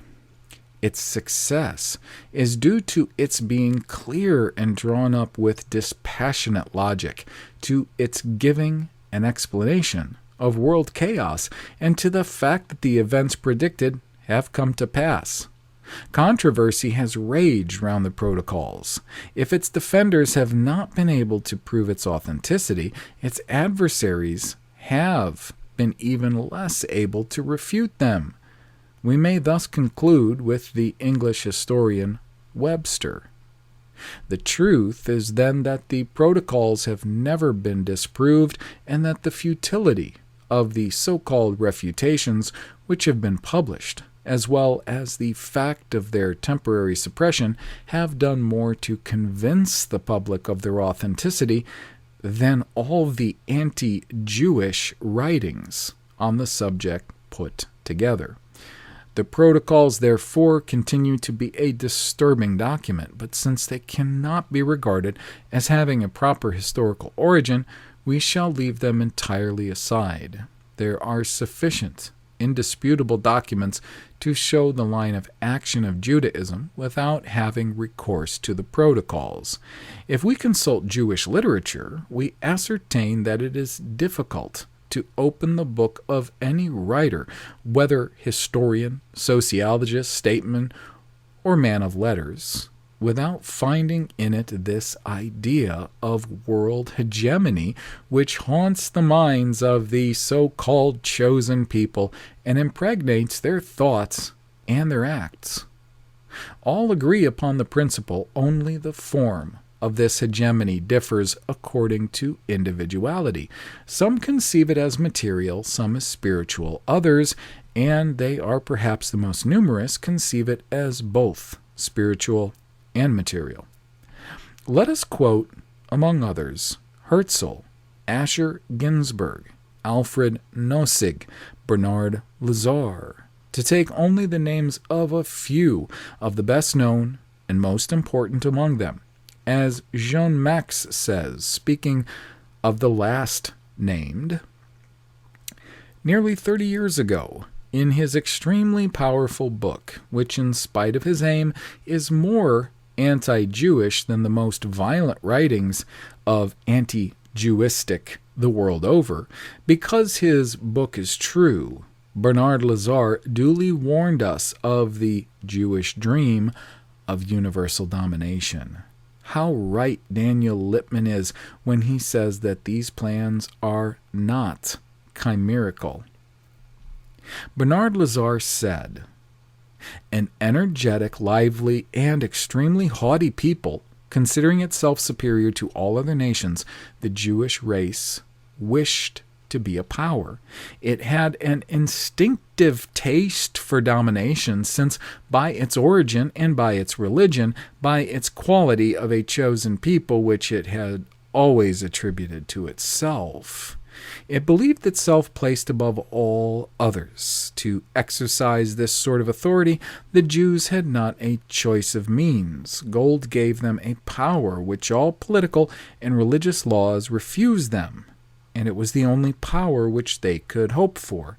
By holding this gold, they became the masters of their masters. They dominated them, and this was also the only way of finding an outlet for their energy and their activity." And elsewhere, "The emancipated Jews entered into the nations as strangers. They entered into modern societies not as guests but as conquerors. They had been like a fenced-in herd. Suddenly the barriers fell, and they rushed into the field which was open to them. But they were not warriors. They made the only conquest for which they were armed, that economic conquest for which they had been preparing themselves for so many years. Thus, and it is still Bernard Lazare who speaks, the Jew is the living testimony to the disappearance of the state which had as its basis theological principles, a state which anti-Jewistic Christians dream of reconstructing. The day when a Jew occupied an administrative post, the Christian state was in danger.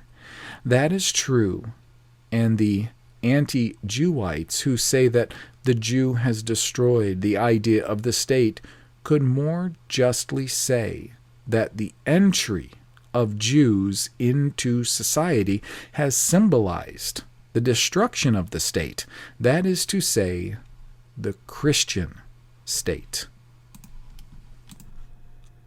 Along with material domination, there comes spiritual domination. Jewish imperialism, the only one which does not oppress, which on the contrary raises up, which does not enslave but liberates, which does not wound but heals. Jewish imperialism, which has its greatest expression in these lines of the Bible. The time must come, the time will come when our ideas will fill the whole world. Our imperialism is the only one which can, with impunity, defy the centuries, the only one which has not to fear defeat, which, without wandering from its path, marches forward invincibly towards its goal with slow but firm tread.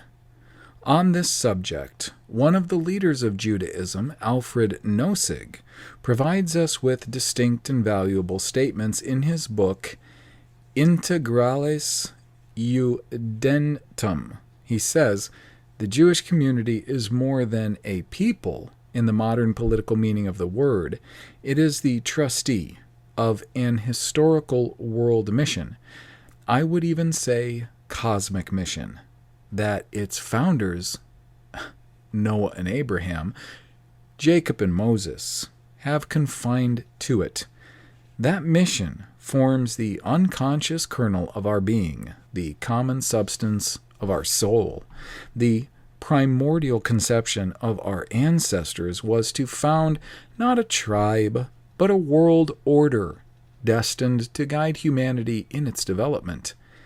That is the true, the only meaning of the choice of the faux Hebrews as a assumed chosen people.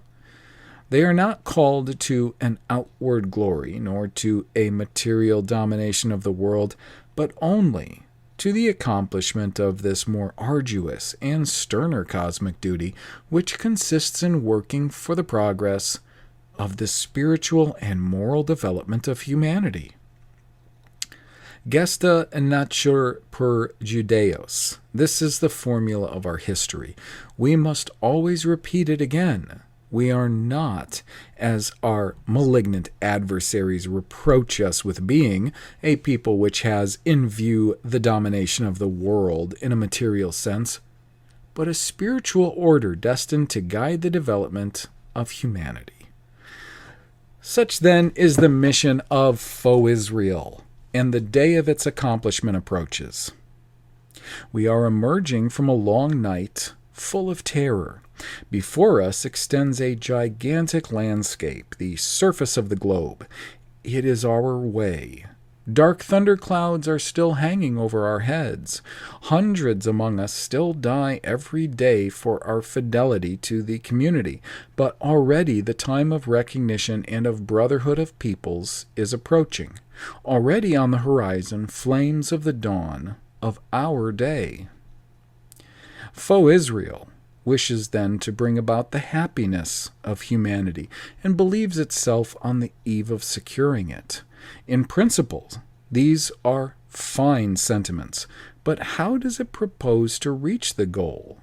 A few pages further on, Alfred Nossig teaches us it is universal socialism which represents its highest development of humanity, towards which faux Israel must guide us. Let us recall these words, which we have already quoted. The Mosaic system is socialism freed from utopias and from the terror of communism, as well as from the excess of Christianity. Present-day world socialism forms the first stage in the accomplishment of the Mosaic doctrine, the beginning of the realization of the future state of the world announced by our prophets. Thus he concludes, If the peoples really wish to progress, they must rid themselves of their medieval fear of the Jews and of the reactionary prejudices which they have against them. They must finally recognize in them what they are in reality, the most sincere pioneers of the development of humanity. The salvation of Judaism depends today that we acknowledge the program of socialism openly in the face of the world.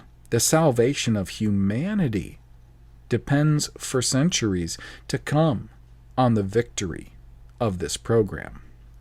And it is after the fearful Russian catastrophe, after the total failure of the socialist principle, failure confessed and recognized by the Bolshevists themselves, that we are told this. Faux Israel has had in Russia the opportunity to put into practice this socialism, which is to secure the happiness of humanity. In a few years, almost in a few months, it destroyed what had required centuries to build up. It has produced a system of which the atrocity is without example in the world's history. I know that Nossig disapproves of terrorist methods, but all demagogic revolutions promised happiness without bloodshed, and all ended, in varying degree, in orgies of massacre. And it is towards the socialism which Russia has experienced that Nossig, speaking in the name of faux Israel, wishes. He wishes to guide us, and he has surprised that we resist, and he calls it reactionary prejudice. What a danger for humanity there is in an entire people who propagate such principles of dissolution.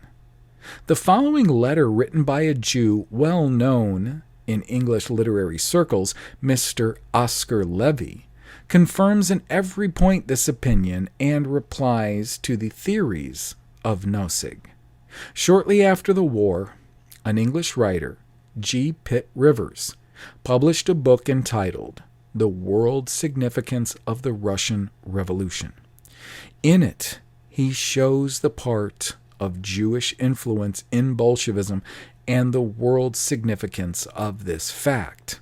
Having sent the manuscript to a Jew, Mr. Oscar Levy, the latter replied in a letter which Pitt Rivers printed as preface to his book. This letter is too long to reproduce in full. The following are its principal passages. No better title than The World Significant of the Russian Revolution could have been chosen, for no event in any age will finally have more significance for our world than this one. We are still too near to see clearly this revolution, this portentous event, which was certainly one of the most intimate and therefore least obvious aims of the world conflagration, hidden as it was at first by the fire and smoke of national enthusiasm and patriotic antagonisms. You rightly recognize that there is an ideology behind it, and you clearly diagnose it as an ancient ideology. There is nothing new under the sun. It is even nothing new that this sun rises in the east. For Bolshevism is a religion and a faith. How could these half-converted believers ever dream to vanquish the truthful and the faithful of their own creed, these holy crusaders who had gathered round the red standard of the prophet Karl Marx and who fought under the daring guidance of these experienced officers of all latter-day revolutions? The Jews? There is scarcely an event in modern Europe that cannot be tracked back to the Jews. All latter-day ideas and movements have originally sprung from a Jewish source, for this simple reason that the so-called Semite idea has finally conquered and entirely subdued this only apparently irreligious universe of ours. There is no doubt that the Jews regularly go one better or worse than the Gentile in whatever they do. There is no further doubt that their influence today justifies a very careful scrutiny and cannot possibly be viewed without serious alarm. The great question, however, is whether the Jews are conscious or unconscious malefactors. I myself am firmly convinced that they are unconscious ones, but please do not think that I wish to exonerate them on that account. But there is in my firm conviction not the slightest doubt that these revolutionary Jews do not know what they are doing, that they are more unconscious sinners than voluntary evildoers. You've noticed with alarm that the Jewish elements provide the driving forces for both communism and capitalism, for the material as well as the spiritual ruin of this world. But then you have at the same time the profound suspicion that the reason of all this extraordinary behavior may be the intense idealism of the Jew. In this you are perfectly right.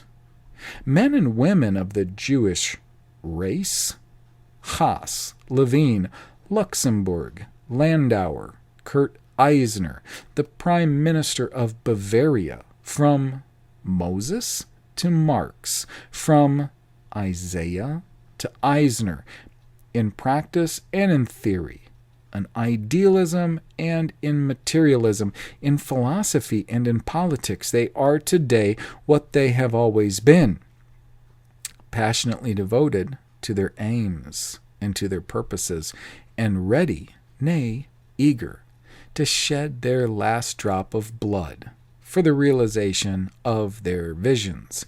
But these visions are all wrong, you will reply. Look where they have led the world to. Think that they have now had a fair trial of 3,000 years standing. How much longer are you going to recommend them to us and to inflict them upon us? And how do you propose to get us out of this morass into which you have launched us, if you do not change the path upon which you have led the world so disastrously astray? To this question, I have only one answer to give, and it is this. You are right. This reproach of yours, which I feel it for certain, is at the bottom of your anti-Jewism, is only too well justified, and upon this common ground I am only too willing to shake hands with you and defend you against any accusation of promoting race hatred. If you are anti-Jewish, I, the so-called Semite, am an anti-Jewish too, and a much more fervent one than ever you are. We Jews have erred, my friend. We have most grievously erred. And if there was truth in our error 3,000, 2,000, nay, 100 years ago, there is now nothing but falseness and madness, a madness that will produce an even greater misery and an even wider anarchy. We who have promised to lead you to a new heaven, we have finally succeeded in landing you into a new hell. There has been no progress, least of all moral progress. And it is just our morality which has prohibited all real progress, and what is worse, which even stands in the way of every future and natural reconstruction in this ruined world of ours. I look at this world, and I shudder at its ghastliness. I shudder all the more as I know the spiritual authors of all this ghastliness. But its authors themselves are unconscious in this as in all they are doing. Their eyes are closed to the mysteries. Their ears are deaf to the moanings. Their heart is hardened to the anarchy of Europe. They only feel their own sorrows. They only bewail their own fate. They only sigh under their own burdens. On the other hand, René Groos wrote under the title La question juive par un juif. On the 11th of November, Germany was obliged to lay down her arms and declare herself vanquished. It had cost France 1,600,000 dead, the sacrifice of her finest blood and of her most ardent youth. It is not certain that such a sacrifice served any purpose. If we do not take care, the vanquished of yesterday, triumphant today, will be the victors of tomorrow. The two internationalists of finance and of revolution are working for it with zeal, the two faces of the Jewish International. The criminals have thrown off the mask with too much impudence in too many countries at the same time. The conflagration in Russia has lit up the crime with flames which are too high and bright. There is a Jewish conspiracy against the nations, and first of all against France, against the principle of order which she represents in the world. This conspiracy occupies more or less everywhere the avenues of power. In France, it reigns indeed. Was I wrong to speak of a Jewish reign? Although less apparent than in Russia or Hungary, it is none the less real. To sum up, after having reviewed a certain number of various Jewish texts, it is logical to conclude that whether the protocols are true or false matters little. If the observation of events actually taking place in the world is not sufficient to inform us, there are enough indisputable Jewish writings to show us this. The Jewish idea of world domination exists. This idea does not remain in an abstract state, but is being actually realized under our eyes in the material domain, and above all, in the spiritual domain by means of the world revolution. Judaism, with its annex Freemasonry, is at the bottom of this revolutionary movement. It would certainly be an exaggeration to say that it created this movement in its entirety, but whatever may have been the part of its influence in the creation, it benefits from it more than any one and impels it forward with all the compact strength of its powerful organization. It is indisputable that without the help of Freemasonry and of Judaism, this movement would probably never have succeeded in taking shape and would certainly not have succeeded in implanting itself in the whole world. Conclusion. There remain 2 points in the Jewish question to be cleared up. One is the world movement of revolutionary destruction upheld by the Jews as a body, yes or no? Or, in other words, what is the proportion of good Jews and bad Jews? And 2, is this work of destruction conscious or not? With this question as a corollary, is the revolutionary movement and its offspring, Jewish domination, the result of a Judeo-Masonic conspiracy, or simply the natural consequence of modern principles installed since 1789, materialism and atheism in the spiritual domain, liberalism, democracy, and republic in the political domain, collectivism in the social domain? There are powerful Jewish and Masonic revolutionary forces in the world. These forces, as we have seen, are organized and directed internationally, so they may be termed a conspiracy. To conclude from this that Jewry forms a compact revolutionary army directed by a single supreme chief would be absurd. What is the proportion of those who are in the conspiracy, we do not know. All Jews are not Bolshevists. All Masons are not revolutionary atheists, but nevertheless, every Jew, because of his Judaic mentality, and every Mason, because of his Masonic mentality, is in essence an unconscious revolutionary. It is the exclusiveness, the fierce monotheism, the jealous intolerance, and the pestering irritation of the law which have shaped the Jews and which have secured for them a bitter perpetuity. It is the uncompromising tradition which has maintained the nationality and to a certain extent created the race, which cannot be assimilated and which seems to defy history and time. The instinctive opposition of the Jews to every established order is the direct consequence of their age-long effort to maintain the immutability of their ideal and the constancy of their original traditions. The spirit of revolt inherent in Judaism is of a quite negative quality. It works in the heart of the nations to dissolve all religions, political and social forms, and perpetually aims at destroying from a selfish instinct of self-preservation.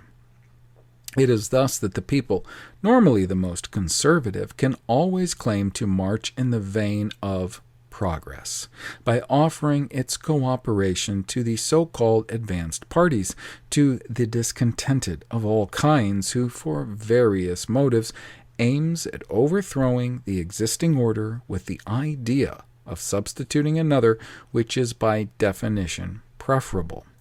Social struggles, which in final analysis lead back to the strife between the rich and the poor, are a common historical phenomenon seen in all times and places in varying intensity. When they are prolonged, become embittered, and reach a paroxysm, they inevitably bring about the ruin of states and the disappearance of nations. Judaism, with the people in which it is incarnated, must, to maintain its spiritual and material integrity, favor and keep up among the nations this murderous strife between the classes, which, in the long run, always serves its purpose. In the mind, and above all in the instinct of the Jew, such as history has constituted them, this strife, which is a powerful means of dissolution, is working to secure the final triumph of the so-called chosen people and the coming of their messianic age. One might deduce from faux Israel the veritable metaphysics of the eternal revolution. These words are confirmed by those of a Jew, Eberlin. The more thorough a revolution is, the more liberty and equality are gained for Jews. Each current of progress never fails to consolidate the position of the Jews. In the same way, each recoil, each reaction hits them in the first place. A simple movement to the right in politics is often enough to expose Jews to a boycott, to the numerous clauses, etc. In this way, the Jew is the pressure gauge of the social boiler. Thus, insofar as it is an entity, the Jewish nation cannot place itself on the side of reaction, for reaction, that is to say, a return to the past, signifies for the Jewish people abnormal conditions of existence. Is Jewish influence then unconsciously, or rather instinctively, revolutionary? Without neglecting the role of Jewish organizations having a definitively destructive aim, it seems probable that the part of this unconsciousness is more considerable than is believed. The Jews, insofar as they are an entity, are then in essence revolutionaries. Whether they are so unconsciously or instinctively does not alter the fact nor the danger of it. A book like that of Alfred Nozick is very remarkable from the spirit of Jewish national and religious fervor which animates it. We feel in it the profound and absolute conviction of the great destiny which awaits the Jewish people, called to the spiritual guidance of the world. The author, whose every sentence breathes sincerity and Jewish patriotism, seems only the greatness of Israel, an inevitable greatness of divine origin, a supernatural force which carries away the Jews themselves in the unconscious movement to which the world must submit as to a law of nature. This kind of patriotism has its nobility, its wild and fanatical grandeur, which recoils from no means, no destruction to accomplish the ideas which animate it. That would provide that the Jews do not destroy with the deliberate intention of harming, but that they thus aptly, instinctively, their power to march towards Jewish spiritual and material domination of the world. It is regrettable that this domination should make necessary the spiritual and, to some extent, the material disintegration of non-Jewish humanity. The work of Nozick helps to show us that socialism is the sometimes unconscious expression of Jewish mentality in the world. It is quite possible, but it does not prevent socialism being, for us, a destructive element. And it is difficult to sustain the opinion that in trying to defend ourselves we are acting as anti-Jewistics, because in so doing we are thus going against Jewish mentality.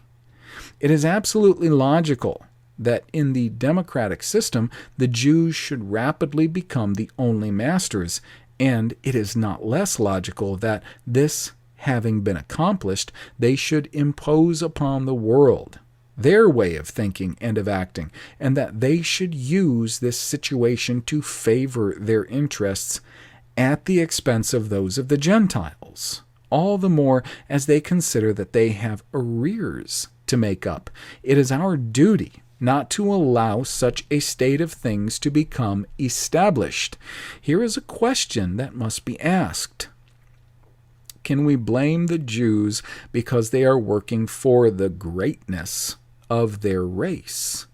To that, I should reply without hesitating, no, not more than we reproach an Englishman or a German with working for the greatness of his country. There is indeed much that is beautiful in the fervor and conviction of this Jewish patriotism.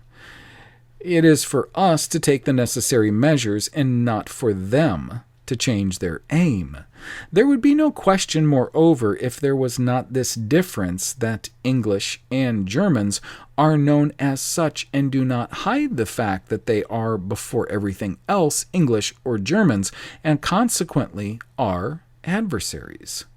But the Jews take advantage of their false naturalization as citizens in order to work without hindrance for the future of Judaism to the detriment of the countries which accord them hospitality. They benefit then from the advantages of this situation without fulfilling its duties. On the other hand, if the Jewish world hegemony signified the moral and material elevation of humanity, it would have no adversaries. But it implies the moral and in part material destruction of the nations for the benefit of the Jew alone. Thus, Anti-Jewism is a work of defense and social conservation, not an act of aggression, as the Jews would wish to make us believe. In summing up, we may therefore say this: Jewish domination is the result of both natural causes and conspiracy. On the one hand, it is the logical consequence of modern principles, but on the other hand, the origin and the putting in practice of these principles are due to the Judeo-Masonic conspiracy, of which we have seen the efforts to establish in the world the principles of 1789, in the spiritual domain by atheistic materialism, and in the political domain by democracy, republicanism, and liberalism, in the social domain by collectivism. It would then be a service to the Jews themselves to check their revolutionary activity, for, on the one hand, their famous socialism is not likely to last, and on the other hand, if we are the first to succumb to it, their own turn will come immediately after, since, in short, their abilities are essentially those of parasites. History demonstrates that, left to themselves, they have always been incapable of building up or directing their own states. Warnings have not been lacking, however, for us. We know what Dostoevsky said in the Journal d'un Écrivain about 1880. We have quoted elsewhere a part of the impressive prophecy of Copen Abencelli. Here is the opinion of a less-known author, Wilhelm Marr. Wilhelm Marr was a German revolutionary who for many years carried on a determined campaign against Christianity and took an active part in the Revolution of 1848. He saw in what followed that faux Israel alone had gained, and in 1879 he published a book entitled La Victoire du Judaisme sur le Catholicisme, in which he said, "I declare aloud, without the least intention of irony, the triumph of Judaism in world history. I publish the account of the lost battle, of the victory of the enemy who shows no pity to the conquered army. In this country of thinkers and philosophers, the emancipation of the Jews took place in 1848. From that date began the 30 Years' War which Judaism now openly carries on against us. We Germans pronounced in 1848 our official renunciation for the benefit of Judaism. From the very moment of their emancipation, the Jews have become for the Germans a subject upon which it is forbidden to touch. At the present hour, Russia alone, among the states of Europe, still offers resistance to the official recognition of the foreign invasion. It is the last rampart against which the Jews have dug their last sap, and to judge from the trend of events, the capitulation of Russia is only a question of time. In this immense empire, Judaism will find the Archimedean fulcrum, which will permit it to drag finally from its hinges the whole of Western Europe. The elastic spirit of intrigue of the Jews will plunge Russia in a revolution, the like of which the world has probably never seen. In Russia, Judaism occupies such a situation that it is still in dread of being driven back. When it has laid Russia low, it will fear the attacks of no one. When it takes possession in Russia of all the functions of state, just as with us, then the Jews will officially set about the destruction of society in Western Europe. And this last hour of condemned Europe will strike at the latest in 100 or 150 years, seeing that events are now developing much more quickly than during the preceding centuries. General conclusion. The aim of this work has been to show the revolutionary influence of two powers which are generally little known, but it is not because they have been hitherto unknown to the public that we should permit ourselves to fall into the contrary exaggeration and accuse them of being the only cause of evil. Briefly, we may state in its main lines the following conclusion. The revolution has many and various causes. Some are normal and well known: industrialism, overpopulation, lack of general well-being, universal anarchy due to the disappearance of all spiritual power, and have been sufficiently described by others. To deal with them would be to extend the limits of this work. All that we shall say about them is that they have produced a general uneasiness, which has been exploited by a certain category of persons and organizations in order to spread revolution, and which has been created in case of need when it did not already exist. There is a greater amount of artificiality in revolution than is believed. This is not solely to be imputed to the Jews. It is not certain that they form its most numerous elements, but thanks to their racial qualities, they are the strategists and the directors of the movement from which they almost alone derive advantages. The Jews are not attacked because they are Jews. We should not dream of being alarmed by their material and, above all, moral expansion if it did not inevitably entail our own destruction. They are always crying out about persecution, but in this case, who is the persecuted party? If they call the fact of our defending ourselves against them anti-Semitism, then there are in the world many people who are unconsciously anti-Semites. The responsibility rests with us, not with them. The powers of evil have always existed. It is true that since the 18th century they have grouped and organized themselves internationally, and that they have at the same time taken a more insidious form: destruction by means of ideas. Nevertheless, so long as states followed the two guided lines of absolute monarchy by divine right and of religion, the powers of evil were unable to prevail against them. On the day when they abandoned those principles, these powers triumphed. Socialism and democracy are the greatest snares of modern times. This is sufficiently asserted by revolutionaries themselves.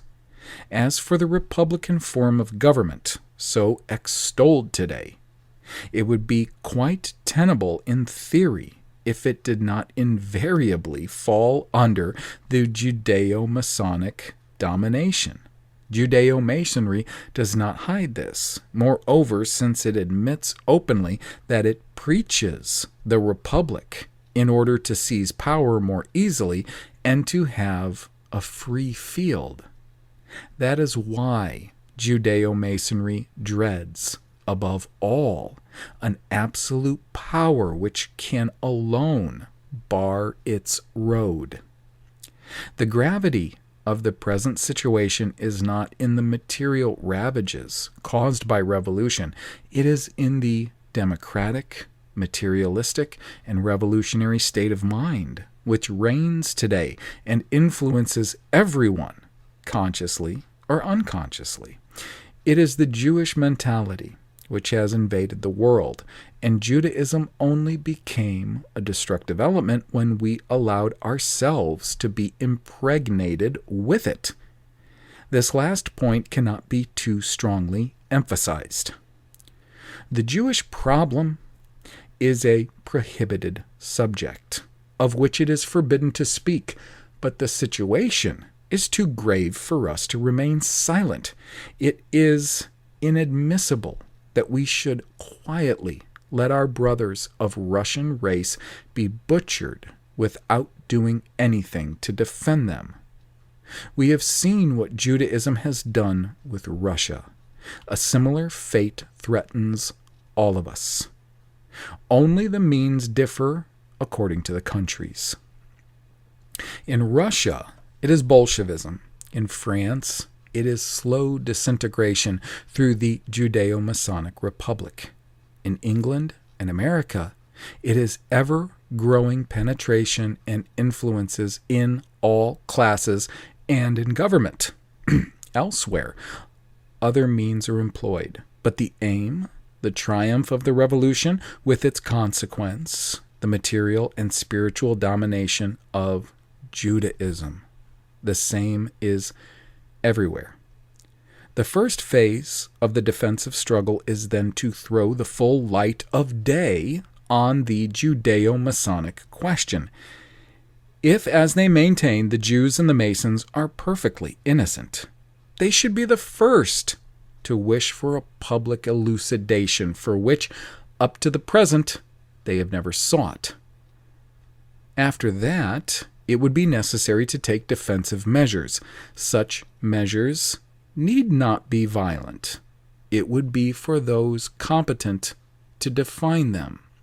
Actually, there is only one really important question in the world, and that is the fight against the revolution, and above all, against the revolutionary idea.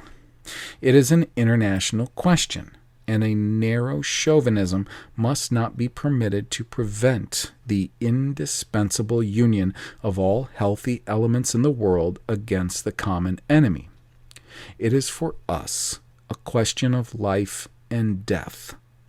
Time presses, for the longer we delay, the more the ruins will accumulate. How can we fight against the revolutionary danger? Let us indicate only the general line to follow.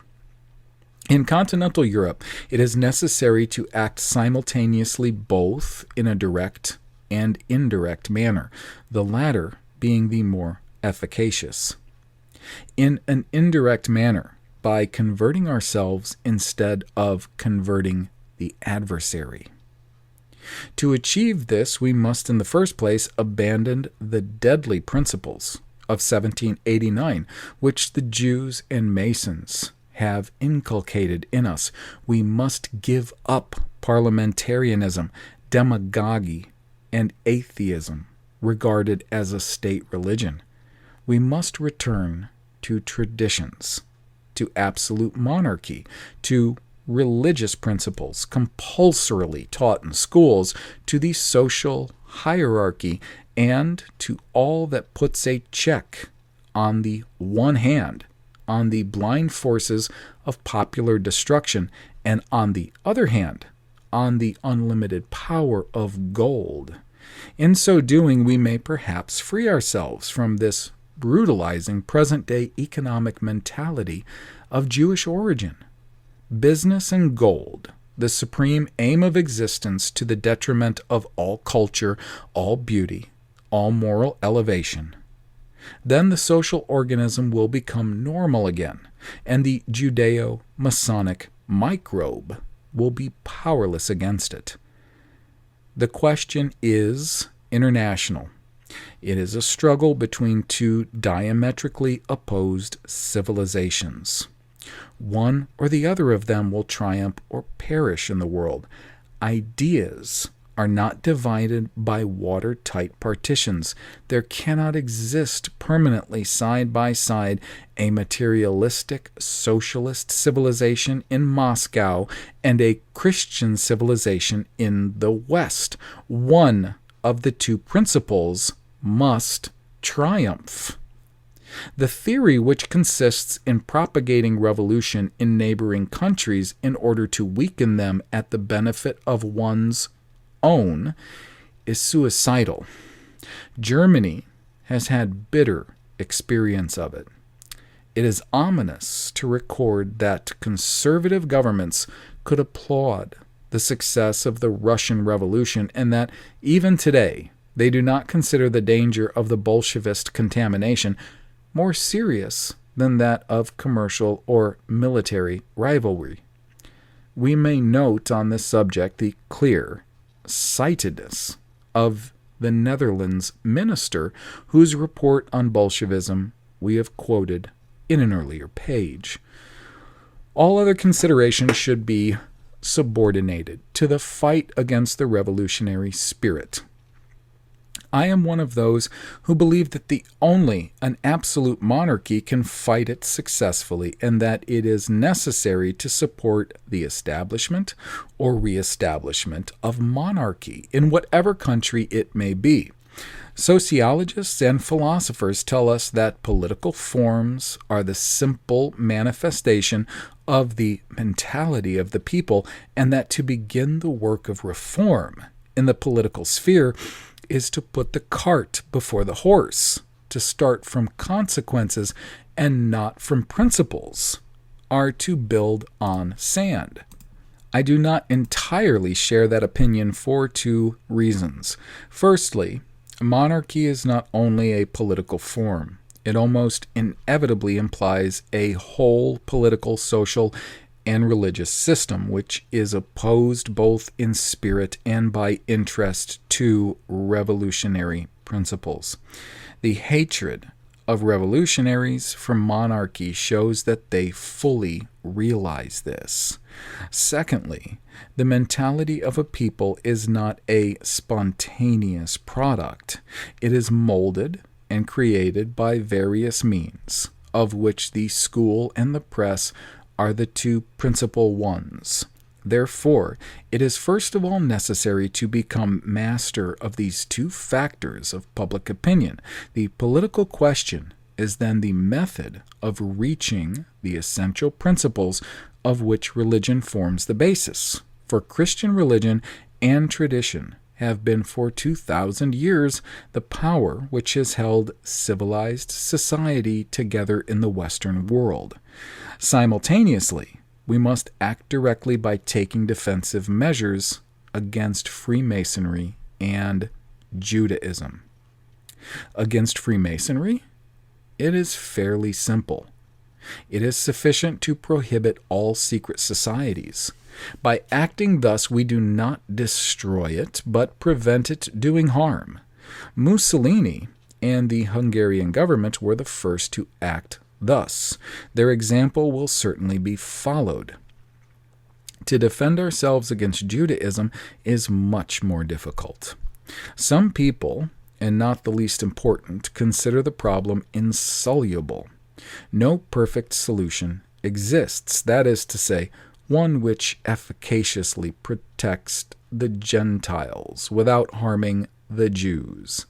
The only true efficacious solution would be the definitive extermination of the Jews or non-Jews. It is useless to dwell on this solution. Let us turn to others. Assimilation. From the very essence of Judaism, it is impossible. The history of the Jewish people testifies to that. Take away from the Jews their civil and political rights. That would be a half measure, both profoundly exasperating and insufficient to protect us efficaciously. Do not let us forget that we have to protect ourselves against the Judaic spirit as much as against individuals. Moreover, that would not be a measure against Jewish financial power. Zionism That is to say, give the Jewish race a country of its own? That would be probably the most just and best solution. But is it practically possible?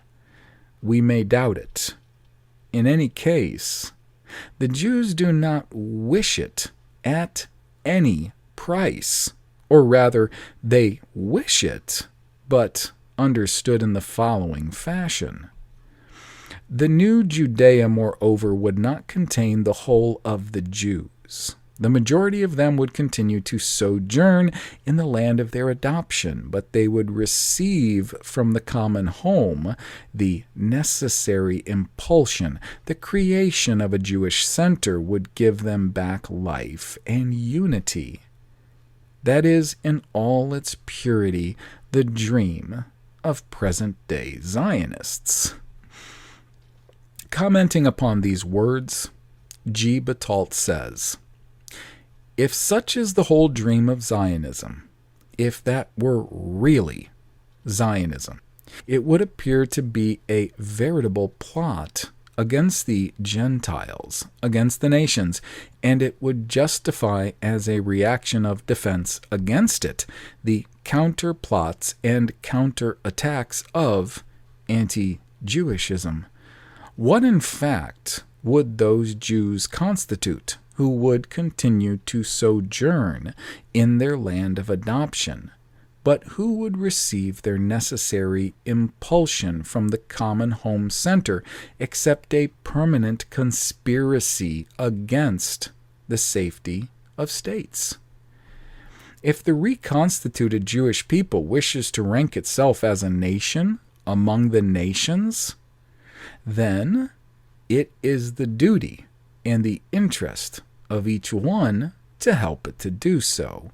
If it contemplates, on the contrary, organizing itself internationally in order to ruin and dominate the nations, then it is the duty of the latter to rise up and forbid it.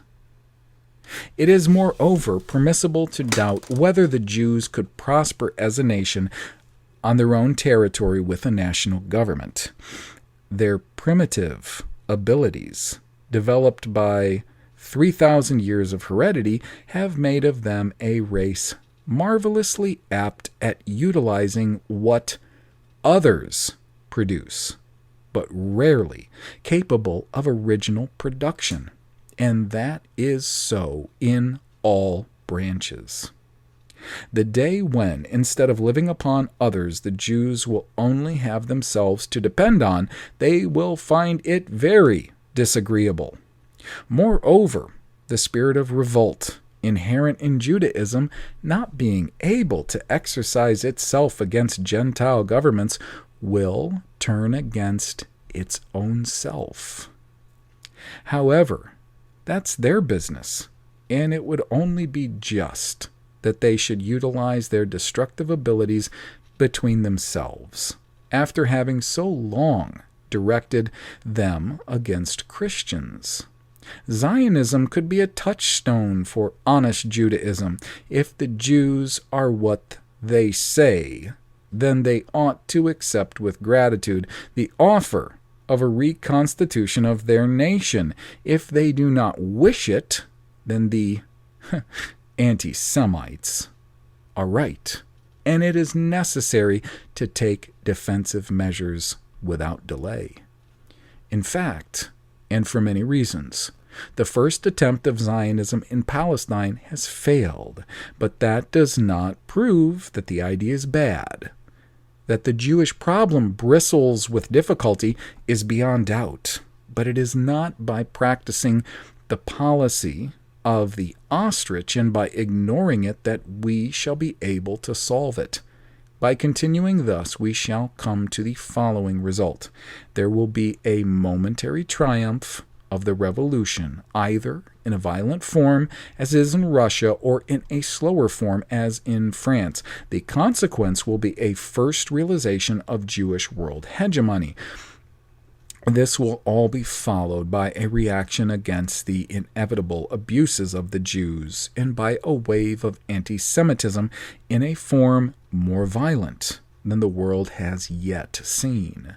The second part of the program is in preparation in Russia and in the zone of Eastern Europe, which has tasted Jewish domination, and the final result means destruction on each side.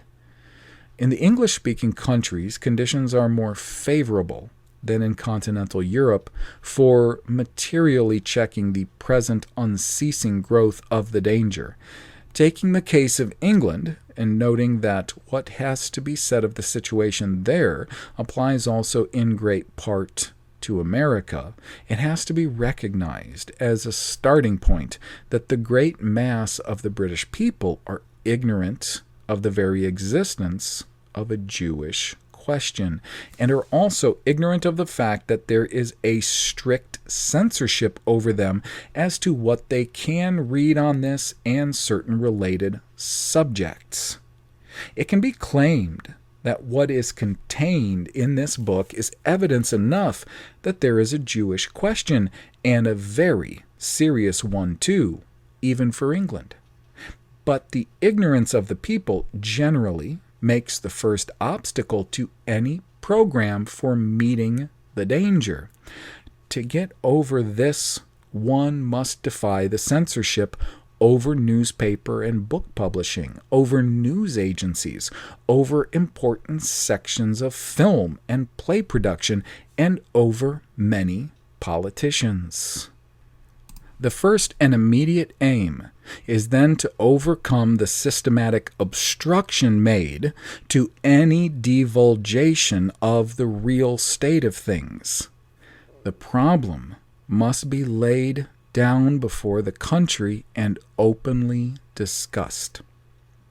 England does not lack competent men who will then advise what to do. This concludes Freemasonry and Judaism, Secret Powers Behind Revolution by Vicompte Leon de Poncins.